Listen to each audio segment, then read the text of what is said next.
তো চলো বিসমিল্লাহির রহমানির রহিম। আমাদের প্রথম কি পড়বো? আমরা প্রথমেই ভাই আমরা দেখব যে এই টপিকে বা এই অধ্যায়ে আমরা আসলে কি কি পড়বো সেটা নিয়ে আমরা প্রথমে আলোচনা করব। আমাদের প্রথম আলোচনায় কি ভাইয়া? প্রথম আলোচনায় হচ্ছে যেসব টপিক আমরা এই অধ্যায়ে কভার করব। ঠিক আছে, মোটামুটি আমি অ্যানালাইসিস করে যতটুকু বের করেছি সবকিছুই আসলে আমাদের এতটুকু পর্যন্ত পড়লে আমাদের বোর্ড সিকিউর জন্য মোর দেন এনাফ। আমাদের যে কোনো ধরনের প্রশ্ন আসলে আমরা বেসিক থেকে ধরতে পারবো। ঠিক আছে, তাহলে দেখো আমাদের কি কি টপিক আমরা পড়বো। আমরা যেটা পড়বো প্রথমেই সেটা হচ্ছে গ্যালিলিওর পরন্ত বস্তুর সূত্র।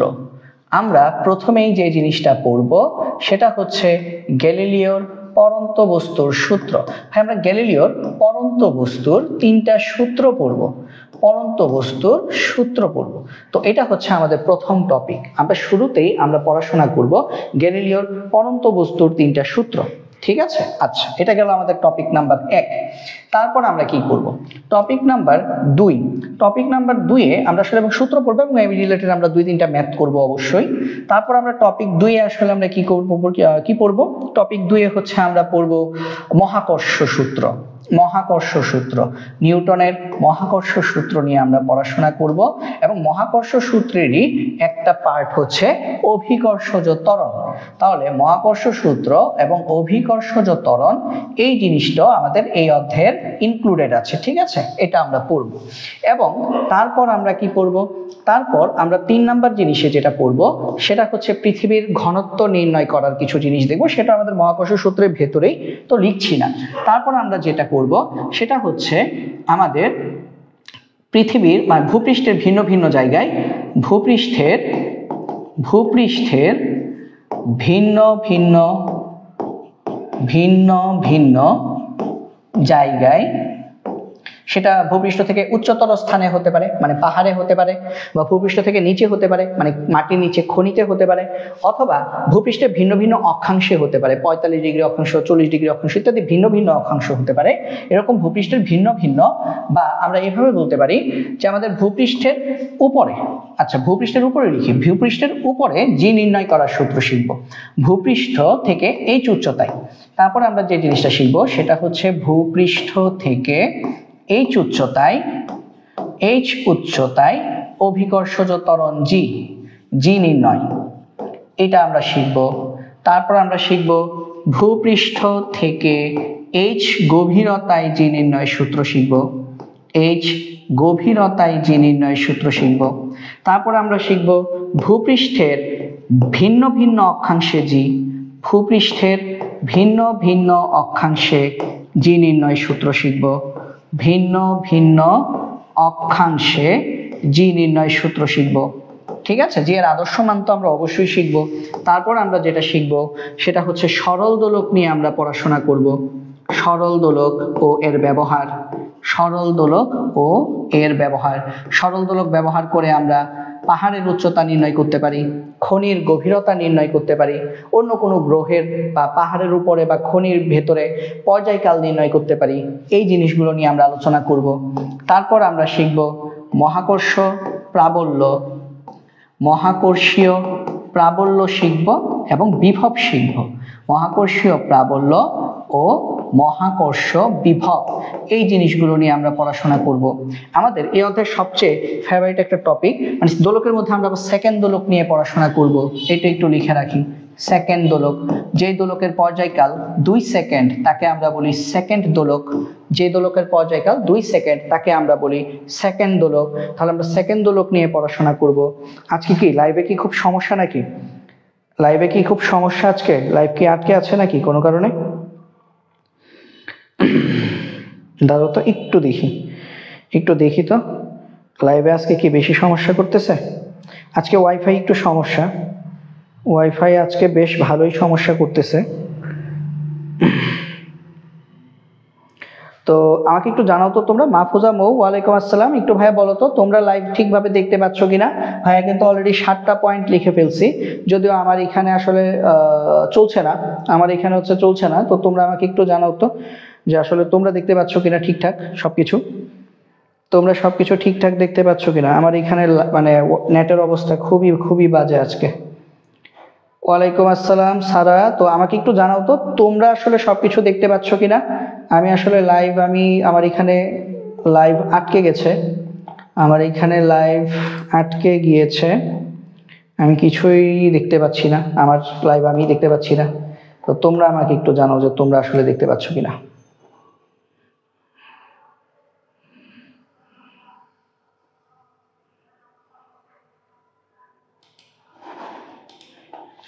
কি ব্যাপার, লাইভ সারাদিন ওয়াইফাই নেট সবকিছু ঠিক থাকে, তারপরে হচ্ছে ঝামেলাটা শুরু হয় রাতে। জি ভাইয়া ক্লিয়ার তো? ঠিক আছে ক্লিয়ার হলে ঠিক আছে। আমার এখানে ক্লিয়ার হচ্ছে না কেন, দাঁড়াও আমি একটু একটা মিনিট অপেক্ষা করো। আমি আসলে কারণ নিজেই যদি দেখতে না পারি কেমন জানে লাগে, না কেমন যেন লাগে।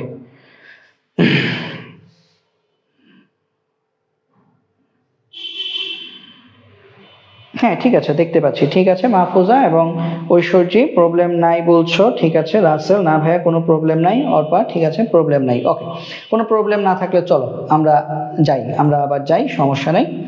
দেখো ডাটা এরকমই, ডাটা প্লাস ওয়াইফাই যাই বলো, এগুলো আসলে এরকমই, এগুলো আসলে কোনো ভরসা নেই, এদের কোনো ভরসা নেই। দেখো মহাকর্ষীয় প্রাবল্য এবং মহাকর্ষীয় বিভব নিয়ে আমরা এই অধ্যায়ে আমরা পড়াশোনা করব।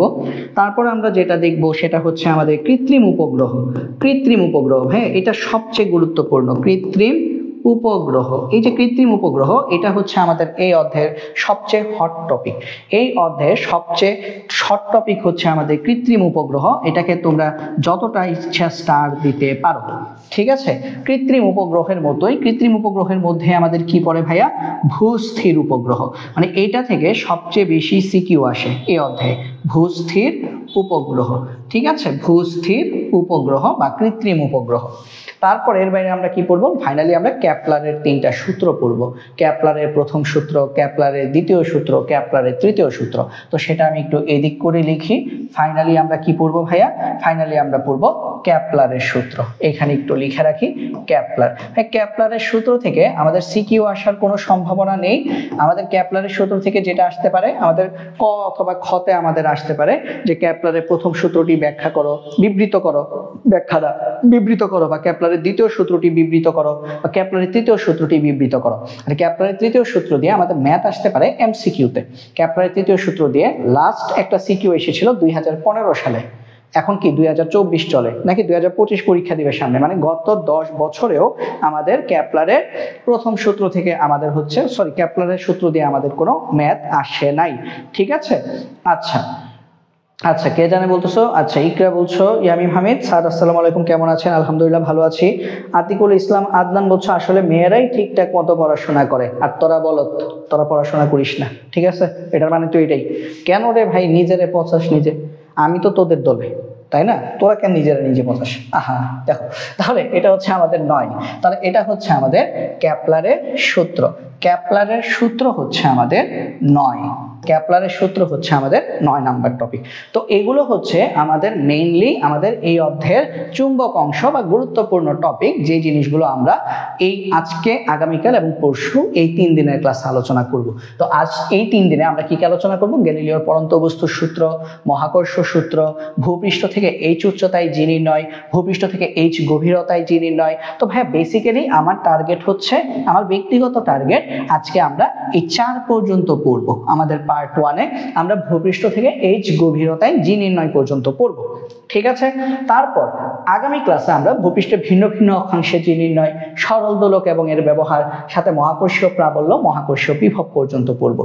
এটা পড়বো আমরা আমাদের দ্বিতীয় ক্লাসে, মানে আগামীকাল। এবং তারপরের ক্লাসে আমরা কৃত্রিম উপগ্রহ নিয়ে আমরা বিস্তারিত আলোচনা করব, সাথে আমাদের ক্যাপলারের সূত্র থাকবে। তো ভাইয়া 3টা ক্লাসে খুবই সুন্দরভাবে আমরা, প্রত্যেকটা ক্লাস আমাদের যদি 1.5 ঘন্টা থেকে 2 ঘন্টা ডিউরেশনের মধ্যে যদি হয়, আমরা 3 ক্লাসে ইনশাল্লাহ পুরো অধ্যায়টাকে একদম প্যাকেট করে ফেলতে পারবো, ঠিক আছে। তো চলো তাহলে আমরা রেডি কিনা সবাই আমাকে কমেন্ট করে জানিয়ে দাও যে ভাই আমরা সবাই রেডি, শুরু করেন। তাও চলো শুরু করি, বিসমিল্লাহ। চলো বিসমিল্লাহির রহমানির রহিম। পরন্ত বস্তু সংক্রান্ত গ্যালিলিওর সূত্র। আমাদের প্রথম প্রশ্ন কি? আমাদের প্রথম টপিক হচ্ছে পরন্ত বস্তু সংক্রান্ত গ্যালিলিওর সূত্র। তো ভাইয়া পরন্ত বস্তু সংক্রান্ত গ্যালিলিওর সূত্র যদি আমরা জানতে চাই, তাহলে আমাদের প্রথমে জানতে হবে গ্যালিলিওর সূত্রের শর্ত কি। গ্যালিলিওর সূত্রের শর্ত কি? হ্যাঁ, গ্যালিলিওর সূত্রটা আমি কখন অ্যাপ্লাই করতে পারবো? গ্যালিলিওর সূত্রটা আমরা কখন অ্যাপ্লাই করতে পারবো? গ্যালিলিও সাহেব কি বলছে? সে বলছে এটা হচ্ছে একটা কলম, আর মনে করো এখানে আছে একটা তুলা, দুইটা জিনিস যদি একসাথে যদি ছেড়ে দাও তাহলে দুইটা জিনিস একই সময়ে মাটিতে পড়বে। তার মানে ছাদ থেকে তুমি মনে করো দুইটা জিনিস, একটা খুব ভারী জিনিস, একটা লোহার টুকরা, অথবা বলো একটা তিমির বাচ্চা, একটা তিমি মাছের বাচ্চা আর একটা হচ্ছে মানুষের বাচ্চা, দুইটাকে তুমি 10 তলা ছাদ থেকে ফেলে দিছো, তো দুইটা একই সাথে পড়বে। বাট নর্মালি আমরা কি দেখি বলতো?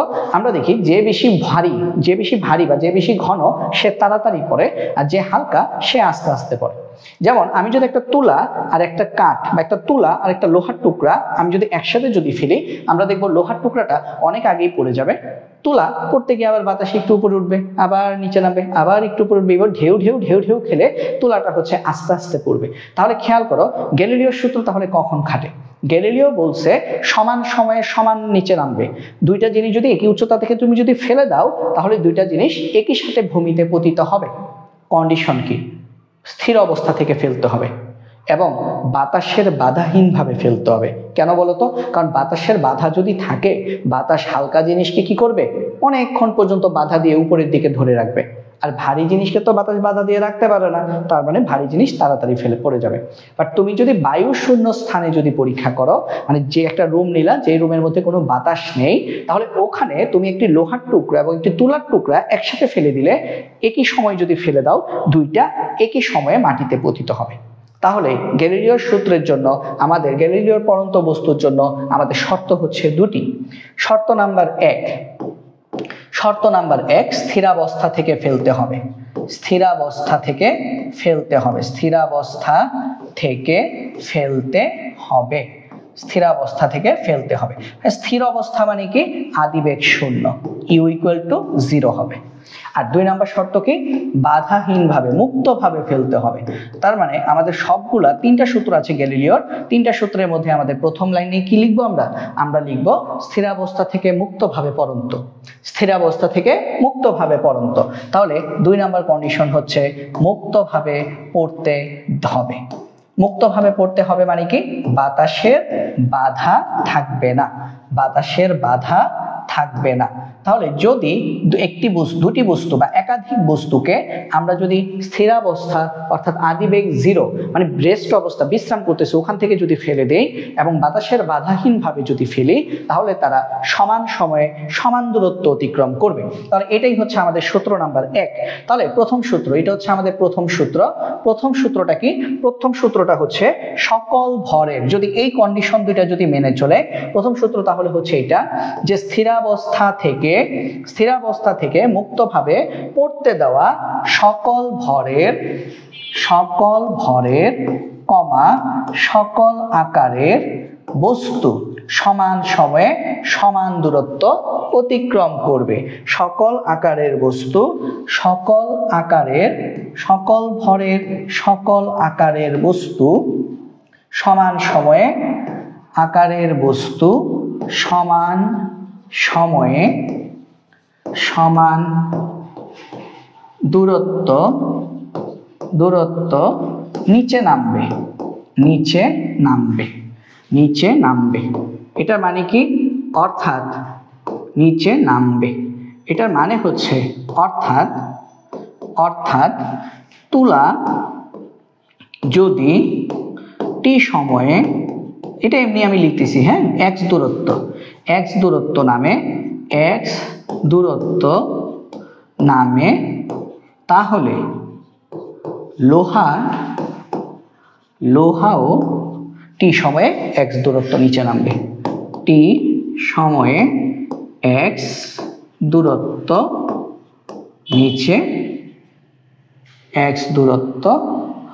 নিচে নামবে। এটা হচ্ছে গ্যালিলিওর প্রথম সূত্র। তাহলে গ্যালিলিওর প্রথম সূত্রটা কি ভাইয়া?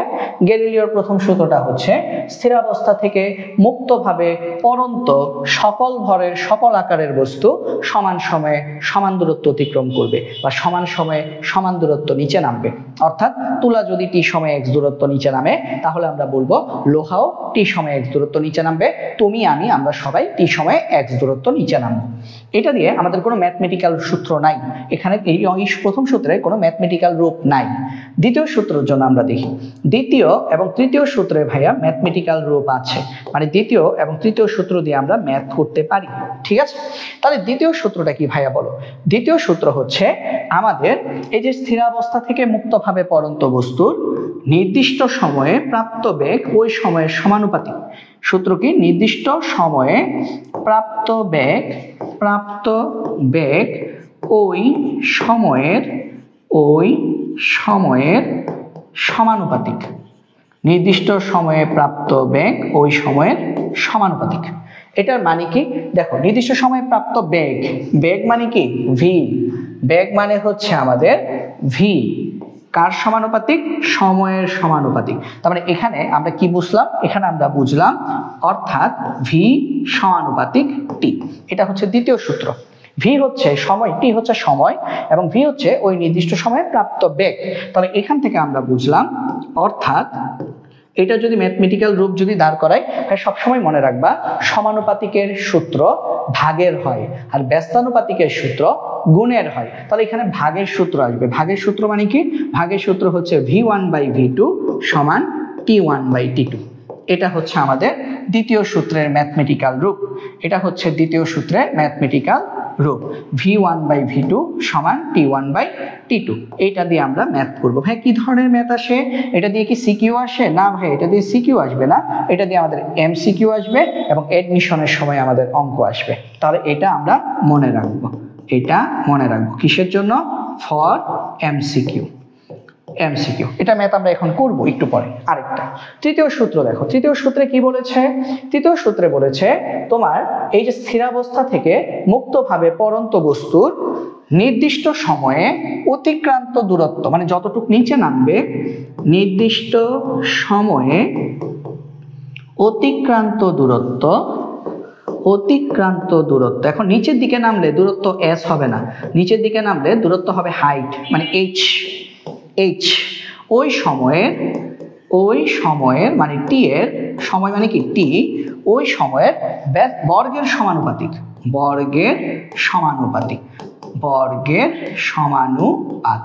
তার মানে বেগ হচ্ছে সময়ের সমানুপাতিক, বেগ হচ্ছে সময়ের শুধু সমানুপাতিক, আর দূরত্ব এইচ হচ্ছে সময়ের বর্গের সমানুপাতিক। তো এখান থেকে আমরা আসলে কি লিখতে পারি? এখান থেকে আমরা লিখতে পারি অর্থাৎ দূরত্ব h সমানুপাতিক সময়ের বর্গ। তাহলে এখান থেকে আমরা যদি এটাকে যদি ম্যাথমেটিক্যালি যদি রূপান্তরিত করতে চাই, তাহলে আমরা কি লিখতে পারি? সমানুপাতিকের সূত্র কিরকম হয়? ভাগের হয়। অর্থাৎ সূত্র হবে h1/h2 সমান t1/t2²। দেখো t1/t2²। এখন খেয়াল করো তো, t1 এর উপরও স্কয়ার, t2 এর উপরও স্কয়ার, তার মানে দুইটাকে আমরা একসাথে লিখতে পারি হোল স্কয়ার, অর্থাৎ এই সূত্র। এটা হচ্ছে আমাদের তৃতীয় সূত্রের গাণিতিক রূপ। তো এতটুক পর্যন্ত সবাই ক্লিয়ার কিনা? হ্যাঁ, একটু জানাও তো। আমরা কিন্তু বেশ ভালো একটা গুরুত্বপূর্ণ একটা জিনিস পড়ে ফেললাম 10 মিনিটের মধ্যে, সেটা হচ্ছে পড়ন্ত বস্তু সংক্রান্ত গ্যালিলিওর সূত্র। এবং আমরা দেখে ফেললাম পড়ন্ত বস্তু সংক্রান্ত গ্যালিলিওর সূত্রে আমাদেরকে কি বলেছে? স্থিরাবস্থা থেকে মুক্তভাবে পড়ন্ত বস্তুর প্রথম সূত্র হচ্ছে সকল ভরের সকল আকারের বস্তু সমান সময়ে সমান দূরত্ব অতিক্রম করবে। দ্বিতীয় সূত্র আমাদেরকে বলেছে নির্দিষ্ট সময়ে প্রাপ্ত বেগ ভি ওই সময়ের সমানুপাতিক হবে।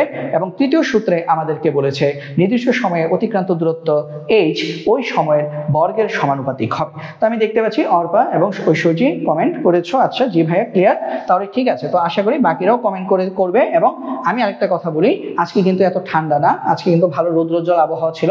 তো সবাই ল্যাপের ভেতর থেকে হাত বের করে সবাই কমেন্ট করবা এবং ক্লাস করবা, ঠিক আছে? যারা আছো ক্লাস করছো, তোমাদেরকে বলবো যে তোমরা হচ্ছে একটু আড়মোড়া ভেঙে উঠো এবং হচ্ছে ক্লাসটা একটু মনোযোগ দিয়ে করো, তাহলে ইনশাআল্লাহ এটা হচ্ছে কারো কাছে যেয়ে পড়তে হবে না, ঠিক আছে? এই ক্লাসটা কারো কাছে যেয়ে করতে হবে না, ঠিক আছে? আচ্ছা, এখন আমরা একটা ম্যাথ করি। এই যে আমরা জিনিসগুলো পড়লাম, এই জিনিসগুলোর আলোকে চলো আমরা ম্যাথ করি। ম্যাথে আমাদেরকে কি বলেছে চলো দেখি।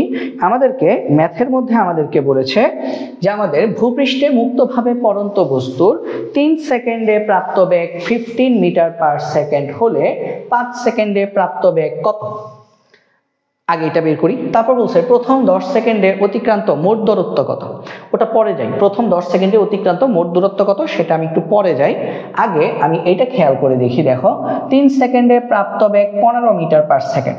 তাহলে এই যে 3 এটা কি, এটা হচ্ছে ভাই t1, এই যে 3 এটা হচ্ছে আমাদের t1, এই যে প্রাপ্ত বেগ 15 মিটার পার সেকেন্ড এটা হচ্ছে আমাদের v1, 5 সেকেন্ড এটা হচ্ছে আমাদের t2, আর এই যে আমাদের প্রাপ্ত বেগ কত এই বেগটা কি, এটা হচ্ছে আমাদের v2, v2 equal to what.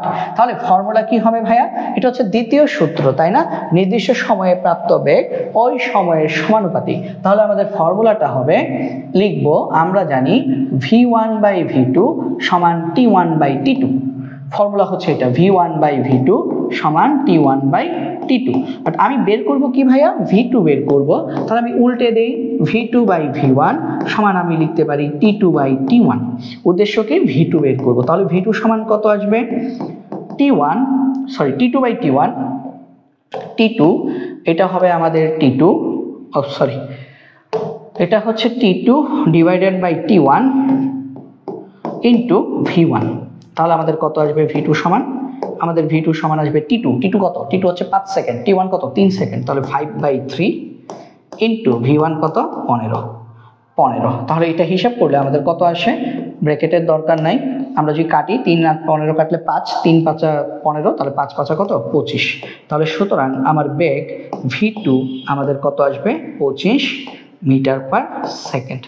এটা হচ্ছে আমাদের প্রথম অংশটির আনসার। তো আমি দেখতে পাচ্ছি, ঠিক আছে আমি দেখেছি। আচ্ছা এমডি আরমান বলছো স্যার আপনার লেখা বুঝতে পারলাম না, মানে লেখা বুঝতে পারলাম না বলতে কি আমি আসলে বুঝি নাই, তুমি কি লিখছো সেটাই বুঝি নাই ভাইয়া।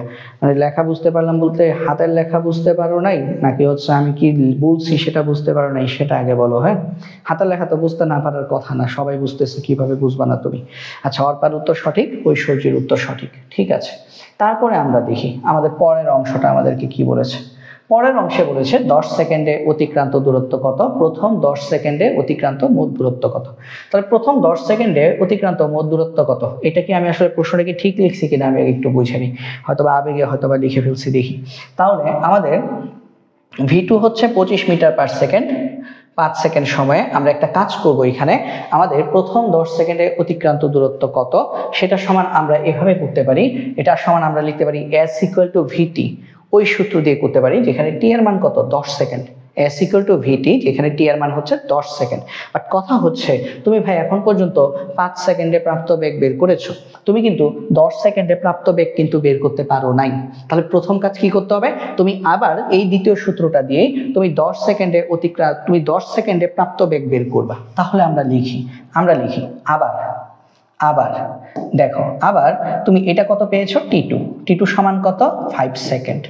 t2 তে তুমি v2 কত পেয়েছো, v2 পেয়েছো তুমি মাত্র 25 মিটার পার সেকেন্ড। তুমি বের করতে হবে কি t3 তে v3 কত, t3 কত 10 সেকেন্ড। 10 সেকেন্ডের মাথায় প্রাপ্ত বেগটা আগে তুমি বের করো, ঠিক আছে। বের করার পর s ইকুয়াল টু vt, তুমি v3 কে যদি t3 দিয়ে গুণ করো তাহলে তুমি পেয়ে যাবে 10 সেকেন্ডে অতিক্রান্ত মোট দূরত্ব কত সেটা পেয়ে যাবা, ঠিক আছে। তো আমরা লিখি, আমরা কি জানি, আমরা জানি v1 বাই v2 সমান t1 বাই t2। বাট এখানে তো ভাইয়া v1 v2 না, এখানে কি v2 আর v3 আছে। তাহলে এখানে আমরা কি লিখবো, v2 বাই v3 সমান t2 বাই t3, ঠিক আছে। তাহলে এখান থেকে আমরা কি বের করব, v3 বের করব। তাহলে v3 সমান কত ভাইয়া, v3 সমান v2 into t3 divided by t2। তাহলে এখান থেকে আমরা v3 ইকুয়াল টু কত পাচ্ছি, v2 কত, v2 হচ্ছে এই যে এখানে পেয়েছি 25 মিটার পার সেকেন্ড, তাহলে 25, t3 কত 10 সেকেন্ড, t2 কত 5 সেকেন্ড। যদি আমরা হিসেব করি তাহলে এখান থেকে আমরা v3 সমান কত লিখতে পারি, 5 কে 10 দিয়ে কাটলে 2, 25 দুগুণে 50। তাহলে 10 সেকেন্ডের মাথায় আমার বেগ হবে 50 মিটার পার সেকেন্ড। তাহলে প্রথম 10 সেকেন্ডে অতিক্রান্ত দূরত্ব কত, তাহলে আমরা লিখবো সুতরাং অতিক্রান্ত দূরত্ব s, এখানে s মানে হচ্ছে h ইকুয়াল টু কত v3 t3, v3 হচ্ছে 50, t3 হচ্ছে 10, আনসার আসবে 500 মিটার। তাহলে প্রথম 10 সেকেন্ডে অতিক্রান্ত দূরত্ব হচ্ছে 500 মিটার। ঠিক আছে, আচ্ছা তাহলে আমাদের প্রথম 10 সেকেন্ডে অতিক্রান্ত মোট দূরত্ব হচ্ছে 500 মিটার। ঠিক আছে, তো আশা করি আমরা এই অঙ্কটা সবাই বুঝতে পেরেছি। তো এই অঙ্কটা যারা যারা বুঝতে পেরেছো তারা একটু বলো, আর কেউ যদি বুঝতে না পারো তাহলেও বলো যে কোথায় বুঝতে পারোনি। আমি আরেকবার তোমাদেরকে এটি একটু রিভিউ দিয়ে দিচ্ছি। দেখো, ভূপৃষ্ঠে মুক্তভাবে পড়ন্ত বস্তুর 3 সেকেন্ডে প্রাপ্ত বেগ 15 মিটার পার সেকেন্ড হলে 5 সেকেন্ডে প্রাপ্ত বেগ কত? এটা আমরা খুব সহজে করে ফেলতে পারছি দ্বিতীয় সূত্র দিয়ে, v1/v2 সমান t1/t2। এই সূত্র থেকে আমি v2 বের করেছি, v2টাই হচ্ছে আমার 5 সেকেন্ডে প্রাপ্ত বেগ। তারপর বলেছে প্রথম 10 সেকেন্ডে অতিক্রান্ত মোট দূরত্ব কত। এখন ভাইয়া মোট দূরত্ব সূত্র হচ্ছে s = vt, বাট কথা হচ্ছে প্রথম 10 সেকেন্ডের মাথায় আমার প্রাপ্ত বেগ কত সেটা কিন্তু আমি জানি না। তো আমরা প্রথম কি করেছি, 10 সেকেন্ডের মাথায় প্রাপ্ত বেগ v3 বের করেছি, তারপরে v3 কে 10 সেকেন্ড মানে t3 দিয়ে গুণ করে আমরা 500 মিটার বানিয়ে ফেলেছি। ঠিক আছে, তাহলে আমাদের এইভাবে করলে কিন্তু অঙ্কটা শেষ। ওকে, ঠিক আছে সিনথিয়া এবং অর্পা, ঠিক আছে বুঝতে পেরেছি। আমরা তাহলে পরের ম্যাথটাতে একটু চলে যাই। পরের ম্যাথটা আমাদের কোন সূত্র দিয়ে, দেখো, ভূপৃষ্ঠে মুক্তভাবে পড়ন্ত বস্তুর 5 সেকেন্ডে অতিক্রান্ত দূরত্ব 50 মিটার। তাহলে দেখো এটা কিন্তু দূরত্ব এবং সময় দিয়ে বের করতে বলছে। তাহলে এটা কোন সূত্র ভাই? এটা তৃতীয় সূত্র। এটা হচ্ছে t1, এটা হচ্ছে 50 মিটার h1। তাহলে আমার 15 সেকেন্ডে অতিক্রান্ত দূরত্ব এটা হচ্ছে t2, এবং 15 সেকেন্ডে অতিক্রান্ত দূরত্ব কত h2 বের করতে বলছে। পরের অংশটা কি সেটা আমরা একটু পরে যাই। পরের অংশে বলছে পরবর্তী 10 সেকেন্ডে অতিক্রান্ত দূরত্ব কত, এটা আমরা পরে দেখি। প্রথমে আমরা বের করব 5 সেকেন্ডে অতিক্রান্ত দূরত্ব 50 মিটার হলে 15 সেকেন্ডে অতিক্রান্ত দূরত্ব কত, h2 বের করতে হবে। ভাই সূত্র কোনটা?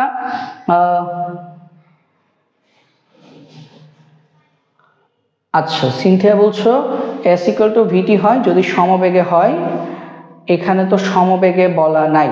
আচ্ছা ওটা বলছো সমবেগে হলে,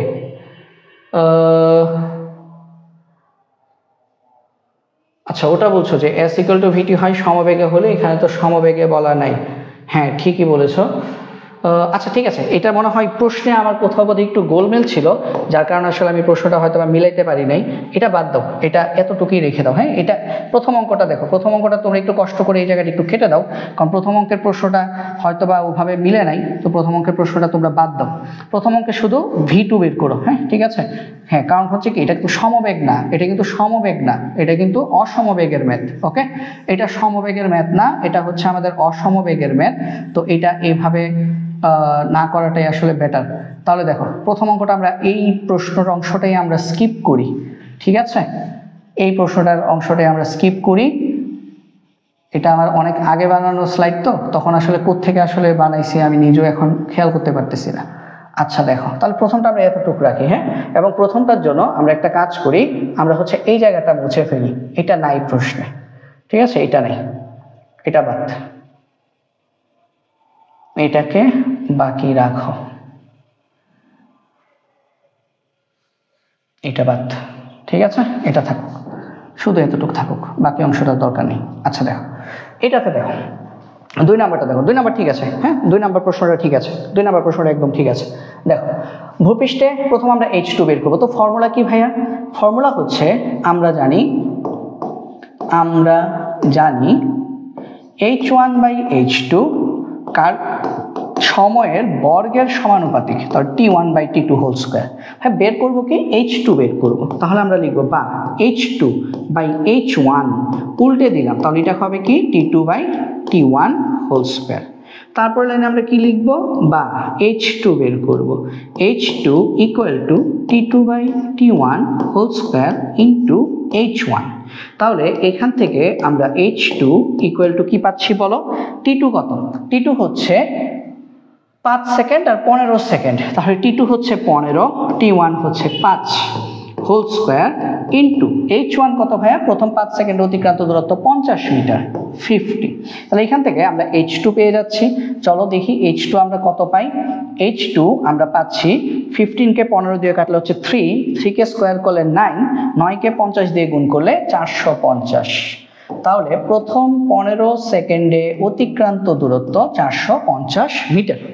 আচ্ছা এখন বলছে পরবর্তী 10 সেকেন্ডে অতিক্রান্ত দূরত্ব কত। তাহলে প্রথম 15 সেকেন্ডে অতিক্রান্ত দূরত্ব 450, পরবর্তী 10 সেকেন্ড মানে কি কত সেকেন্ড 25 সেকেন্ড, তাহলে ওইটা কি এখন আবার t2 হয়ে যাবে। তাহলে আমরা লিখি আবার t2 কত, t2 হচ্ছে 15 সেকেন্ড, t3 কত, তার সাথে আরো 10 সেকেন্ড যোগ করবা কারণ পরবর্তী 10 সেকেন্ড বলছে, তার মানে 25 সেকেন্ড। h2 কত, t2 সময়ে অতিক্রান্ত দূরত্ব 450 মিটার, তুমি বের করবা h3 কত। তারপর h3 হচ্ছে প্রথম 25 সেকেন্ডে অতিক্রান্ত দূরত্ব, h2 হচ্ছে প্রথম 15 সেকেন্ডে অতিক্রান্ত দূরত্ব। তাহলে h3 মাইনাস h2 কত, 15 থেকে 25-এ যেতে অতিক্রান্ত দূরত্ব, তার মানে পরবর্তী 10 সেকেন্ডে অতিক্রান্ত দূরত্ব হচ্ছে h3 মাইনাস h2। ঠিক আছে, তো আশা করি এটা বুঝতে পেরেছি সবাই। তাহলে আমরা লিখব সুতরাং h3 ডিভাইডেড বাই h2 সমান h3 ডিভাইডেড বাই h2 সমান আমাদের কত আসবে, t3 divided by t2 whole square. তাহলে বা h3 সমান t3 divided by t2 whole square into h2। তাহলে এখান থেকে আমরা কি লিখতে পারি দেখো, বা আমরা লিখতে পারি h3 সমান t3 কত, t3 হচ্ছে 25, t2 কত 15 হোল স্কয়ার ইনটু h2 কত 450 মিটার। তাহলে এটা যদি হিসাব করো h3 কত আসবে, 5 আর 3 কাটাকাটি করলে তাহলে এটা আসবে 25 ডিভাইডেড বাই 9, এটা আসবে আমাদের 25 50-এ 1250 মিটার আসবে হিসাব করলে। ঠিক আছে, তাহলে আমরা এখান থেকে বের করতে পারি সুতরাং পরবর্তী 10 সেকেন্ডে অতিক্রান্ত দূরত্ব, পরবর্তী 10 সেকেন্ডে অতিক্রান্ত দূরত্ব হচ্ছে h3 মাইনাস h2, অতিক্রান্ত দূরত্ব h3 মাইনাস h2, আনসার আসবে 800 মিটার। তো এটা হচ্ছে আমাদের আনসার। তো আমাকে সবাই একটু জানাও যে তোমরা সবাই বুঝতে পেরেছো কিনা। ঠিক আছে, হ্যাঁ আমি দেখতে পাচ্ছি এর আগের উত্তরটা সবাই সঠিক দিয়েছো। সিনথিয়া 450, অর্পা 450, সারা 450, সবুজ আলহামদুলিল্লাহ স্যার ক্লাসটা অনেক সুন্দর লাগতেছে, থ্যাংক ইউ। তোমরা ক্লাসে থাকলে ক্লাসটা আরো ভালো লাগে। তারপর ঐশ্বর্যী h3ও বের করে ফেলেছো, গুড। তারপর অর্পার উত্তর সঠিক হয়েছে 1250, ঐশ্বর্যী ফাইনাল আনসারও লিখেছো 800 মিটার, ভেরি গুড। এখন আমার কথা হচ্ছে এই অঙ্কটা সবাই বুঝতে পেরেছো কিনা। আশা করি এই অঙ্কটা সবাই বুঝতে পেরেছি। ঠিক আছে, এখন কথা হচ্ছে আমাদের বোর্ড সিকিউ যখন আসবে তখন কিন্তু এই ধরনের ম্যাথ আসবে না, আমি আগেই বলে দিচ্ছি। আমাদের বোর্ড সিকিউতে আমাদের ম্যাথ আসে, আমাদের অভিকর্ষজ ত্বরণ থেকে ম্যাথ আসে, আমাদের কৃত্রিম উপগ্রহ থেকে ম্যাথ আসে, আমাদের সরল দোলক থেকে ম্যাথ আসে। তো আমরা সিকিউর জন্য কিন্তু আলাদা ক্লাস ভাইয়া নিব, ওই ক্লাসগুলো যখন করবা তখন হচ্ছে বোর্ড সিকিউ গুলো কোথা থেকে আসে সেগুলো সম্পর্কে তোমার ভালো ধারণা হয়ে যাবে। বাট এটা হচ্ছে বেসিকের জন্য আমাদের এই জিনিসগুলো স্ট্রং করতে হবে। এখন আসো দেখি আমরা আরেকটা ম্যাথ দেখি। দেখো এইটা, দেখো এটা বেশ মজার একটা ম্যাথ, খেয়াল করো এটাতে কি বলছে। দেখো আমি একটু ছোট করে নিয়ে আসি তোমাদের তাহলে বুঝতে সুবিধা হবে। দেখো এখানে বলছে এখানে একটা বল আছে, মনে করো একটা বস্তু আছে, একটা বল টাইপ একটা বস্তু, একটা গোলাকার একটা বস্তু, এই যে সবুজটা, এটা ভূমি থেকে, এটা হচ্ছে ভূমি, এই যে দেখো এটা হচ্ছে ভূমি, এটা হচ্ছে ভূমি, ভূমি থেকে এ 200 মিটার উপরে অবস্থিত, 200 মিটার উচ্চতায় অবস্থিত, এবং সে দেখো u = 0, তার মানে সে বিশ্রাম অবস্থায় আছে, স্থিরাবস্থায় আছে। u = 0 মানে কি, u = 0 মানে হচ্ছে সে স্থিরাবস্থায় আছে। আচ্ছা, এখন সে যদি স্থিরাবস্থায় থাকে তাহলে আমরা এখন খেয়াল করি, সে যখন 2 সেকেন্ড পর স্থিরাবস্থা থেকে তাকে তুমি টুপ করে ফেলে দিয়েছো, 2 সেকেন্ড পর সে উপর থেকে 19.6 মিটার উপরে আছে। তারপরে তোমাকে বলেছে আরো 3 সেকেন্ড পর বস্তুটি ভূমি হতে কত উপরে থাকবে। তাহলে 2 সেকেন্ডের পর আরো 3 সেকেন্ড গেলে মোট কত, 5 সেকেন্ড। তাহলে 5 সেকেন্ডের মাথায় সে হচ্ছে উপর থেকে এতটুক নিচে আছে। তোমাকে বের করতে বলছে আরো 3 সেকেন্ড পর, মানে 2 সেকেন্ডে 19.6 মিটার নেমেছে, আরো 3 সেকেন্ড পর তার মানে 5 সেকেন্ড পর সে ভূমি থেকে কত উচ্চতায় আছে। তার মানে আমাকে এই হাইটটা বের করতে বলেছে, আমাদেরকে বের করতে বলেছে এই হাইটটা কত, এই হাইটটা কত, এটা হচ্ছে আমাদেরকে প্রশ্নে জানতে চেয়েছে। তো আশা করি এই জিনিসটা আমাদের সবার মাথায় ঢুকেছে নাকি, এই হাইটটা কত সেটা বের করতে বলেছে। চিত্রে বলেছে যে একটা বস্তু ভূমি থেকে 200 মিটার উপরে আছে, 200 মিটার উপরে, 2 সেকেন্ড পর সে উপর থেকে 19.6 মিটার নিচে নেমেছে, আরো 3 সেকেন্ড পর সে ভূমি থেকে কত উপরে আছে। তাহলে আমরা আসলে বের করব আরো 3 সেকেন্ড পর সে উপর থেকে কতটুকু নিচে নেমেছে। এটা বের করা খুবই সহজ, গ্যালিলিওর তৃতীয় সূত্র দিয়ে বের করব। কিভাবে? h1/h2, এটা হচ্ছে h1, এটা হচ্ছে h2, আমরা h2 বের করব। h1/h2 = t1/t2 whole square. ওখান থেকে আমরা h2 পাবো, তারপর 200 থেকে h2 যদি বিয়োগ করো, এই যে 200 থেকে তুমি যে h2 বিয়োগ করো, তুমি পেয়ে যাবা কতটুকু উপরে আছে। সিম্পল একটা ম্যাথ, অনেক অনেক ইজি একটা ম্যাথ। চলো আমরা দেখি। লেখো এখানে আমাদের একটু বড় করে নেই, তাহলে হচ্ছে পুরোটাই লিখতে পারবো। দেখো এখানে আমাদের h1 কত? h1 হচ্ছে 19.6 মিটার। t1 কত? t1 হচ্ছে 2 সেকেন্ড। t2 কত? t2 হচ্ছে 5 সেকেন্ড। আমাদেরকে বের করতে হবে h2 কত, বাট h2 চাই নাই, চাইছে h2 হচ্ছে 5 সেকেন্ডে সে কতটুকু নিচে নেমেছে। আমার কাছে চেয়েছে সে ভূমি থেকে কত উপরে ছিল, তাহলে আমাকে বের করতে হবে ভূমি থেকে কত উপরে ছিল। তো আমরা লিখি, আমরা জানি h1/h2 সমান t1/t2 হোল স্কয়ার। তুমি চাইলে প্রথমেই এই লাইনটা না লিখে এখন যে লাইনটা লিখতেছি সেটা লিখতে পারো। h2 যেহেতু বের করবে, তাহলে h2/h1 সমান t2/t1 হোল স্কয়ার। মানে তুমি চাইলে এই লাইনটা না লিখে সরাসরি এই লাইন দিয়ে অঙ্ক করতে পারো, কোনো সমস্যা নেই। তাহলে এখান থেকে আমরা লিখবো বা h2 সমান t2/t1 whole square into h1। তাহলে বা h2 সমান t2 হচ্ছে 5, t1 হচ্ছে 2 হোল স্কয়ার ইনটু h1 কত? 19.6। হ্যাঁ, তোমরা যদি এটা যদি হিসাব করো, তোমাদের আনসারটা আসবে h2 আসবে 122.5 মিটার। তো এটা কি বলতো? এটা হচ্ছে উপর থেকে কতটুকু নিচে নেমেছে, এইটা h2। এই যে h2, এই h2 তোমাদের কত আসবে? এই h2 আসবে 122.5 মিটার। তাহলে তোমাকে বের করতে বলছে সে ভূমি থেকে কতটুকু উপরে ছিল।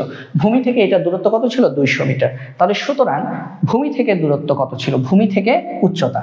তাহলে আমরা এটা এখানে করি, এই পাশে করি, তাহলে আমাদের এই জায়গায় আসবে, তার মানে আমাদের এই জায়গায় আসবে সুতরাং ভূমি থেকে উচ্চতা, এটা আমাদের কত আসবে? এটাকে আমরা ডেল এইচ বলতে পারি। ডেল এইচ ইকুয়াল টু কত? 200 মাইনাস h2।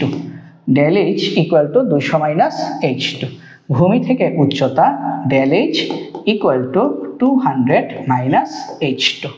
তাহলে 200 মাইনাস h2 হচ্ছে 122.5, অর্থাৎ আমাদের আনসারটা আসবে 77.5 মিটার উপরে ছিল। ঠিক আছে, তো আমি দেখতে পাচ্ছি আমার আগেই সারা উত্তর দিয়ে ফেলেছো 77.5 মিটার। অর্পার উত্তর সঠিক হয়েছে, ঐশ্বর্যী 122.5, পরে আবার বের করেছো 77.5। Very good. এমডি করিম 122.5 গিয়ে আটকে গেছো, পরের অংশটা করো। তো আশা করি তোমরা সবাই এতটুকু পর্যন্ত ম্যাথটা বুঝতে পেরেছো।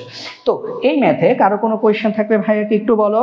আসলে লাইভ ক্লাসের মজা এটাই যে তোমরা একটা অঙ্ক করলে এবং তারপরে তোমরা আবার আমাকে কোশ্চেন করতে পারলে যে ভাইয়া এই জায়গাটা বুঝিয়ে নেবে, এই জায়গাটা বুঝিয়ে দেন। এটা কিন্তু আসলে আমাদের যে রেকর্ড ক্লাস সেটার মধ্যে কিন্তু এই সুযোগটা থাকে না।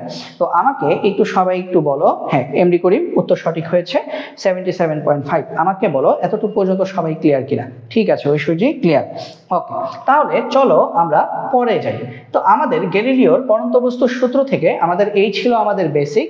তো পরন্ত বস্তু থেকে আমরা কি কি পড়লাম ভাইয়া? গ্যালিলিওর পরন্ত বস্তুর সূত্র থেকে আমরা পড়লাম পরন্ত বস্তুর শর্ত হচ্ছে দুটি।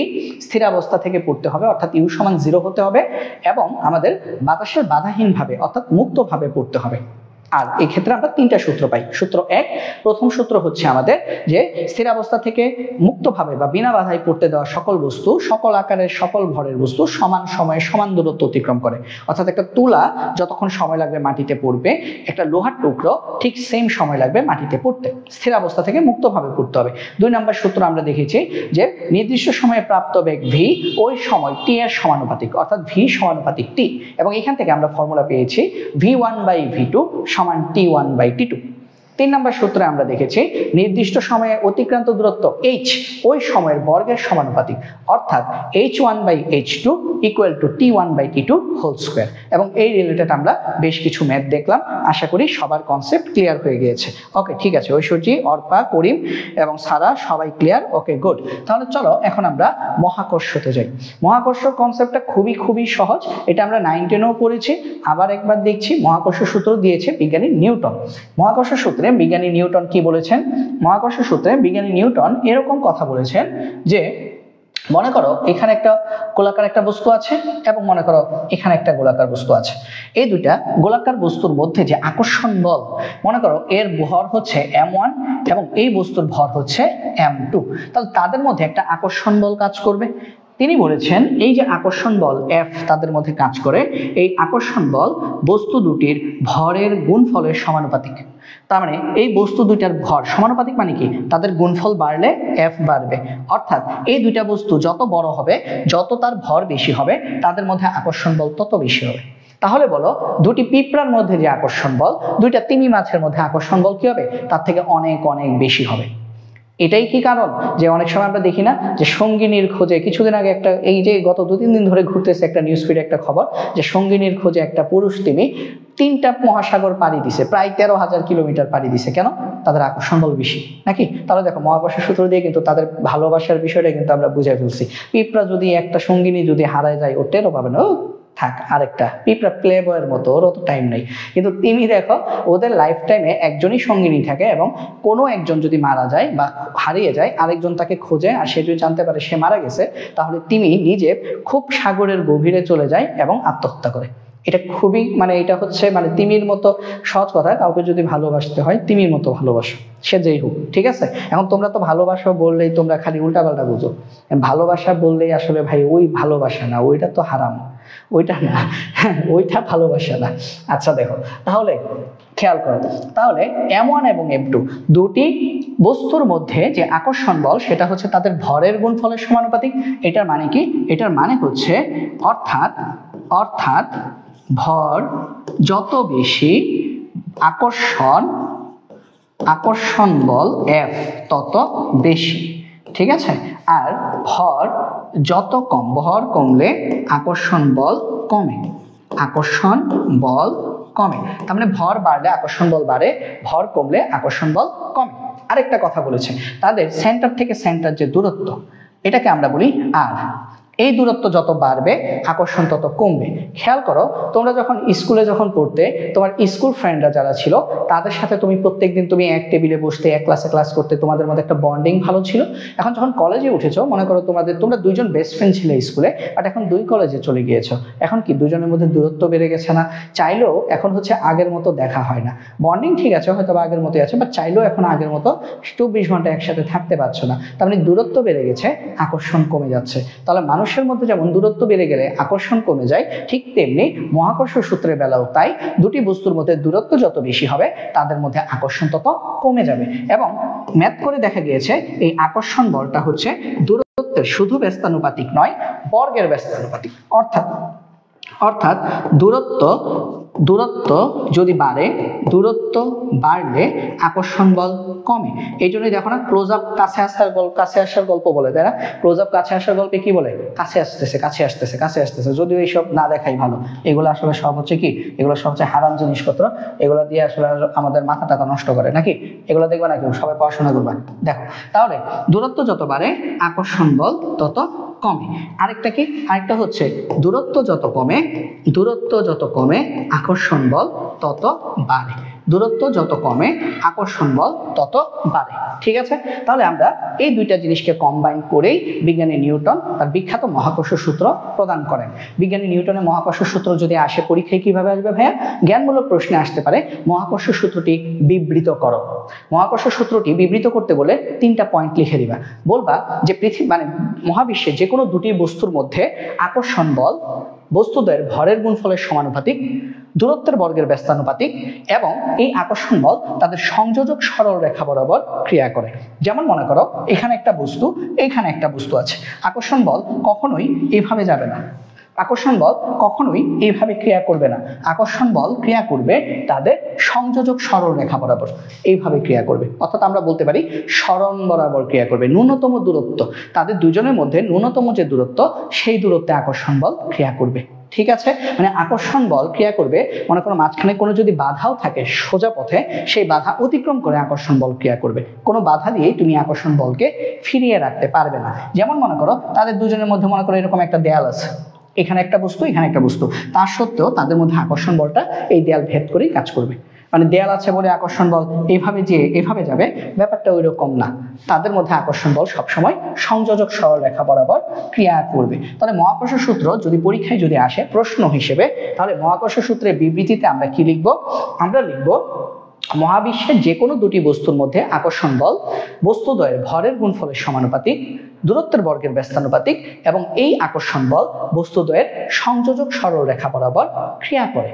হ্যাঁ, আরেকবার বলছি, যদি লিখতে না পারো পরবর্তীতে যখন ইউটিউবে যখন ক্লাসটা আপলোড হবে তখন হচ্ছে পজ করে লিখে নিও। সূত্রটা কি? মহাবিশ্বের যে কোনো দুটি বস্তুর মধ্যে আকর্ষণ বল, মহাবিশ্বের যে কোনো দুটি বস্তুর মধ্যে আকর্ষণ বল। আচ্ছা, এত প্যারা না নেই, তোমাদেরকে এত কষ্ট না দিই, আমি লিখে দিই। লিখতে আর কতক্ষণ লাগে নাকি, কি বলো? দেখো মহাকর্ষ সূত্র লেখো, মহাকর্ষ সূত্র, মহাকর্ষ সূত্র লিখো, লিখো লিখো লিখো লিখো, এত প্যারার কি আছে? দেখো মহাকর্ষ সূত্র, মহাকর্ষ সূত্র কি? মহাবিশ্বের মহাবিশ্বের মহাবিশ্বের যে কোনো দুটি বস্তুর মধ্যে, যে কোনো দুটি বস্তুর মধ্যে আকর্ষণ বল, আকর্ষণ বল। তোমরা এভাবে পয়েন্ট আকারে লিখবে না, পরীক্ষায় তো এক প্যারায় লিখবা, প্যারাগ্রাফ আকারে লিখবা। আমি এখানে পয়েন্ট আকারে লিখে দিচ্ছি। বস্তুদ্বয়ের ভরের গুণফলের সমানুপাতিক, বস্তুদ্বয়ের ভরের গুণফলের সমানুপাতিক, ভরের গুণফলের সমানুপাতিক, দূরত্বের বর্গের ব্যস্তানুপাতিক, বর্গের ব্যস্তানুপাতিক, এবং এই আকর্ষণ বল তাদের সংযোজক সরলরেখা বরাবর ক্রিয়া করে, সংযোজক সরলরেখা বরাবর ক্রিয়া করে, সংযোজক সরল রেখা বরাবর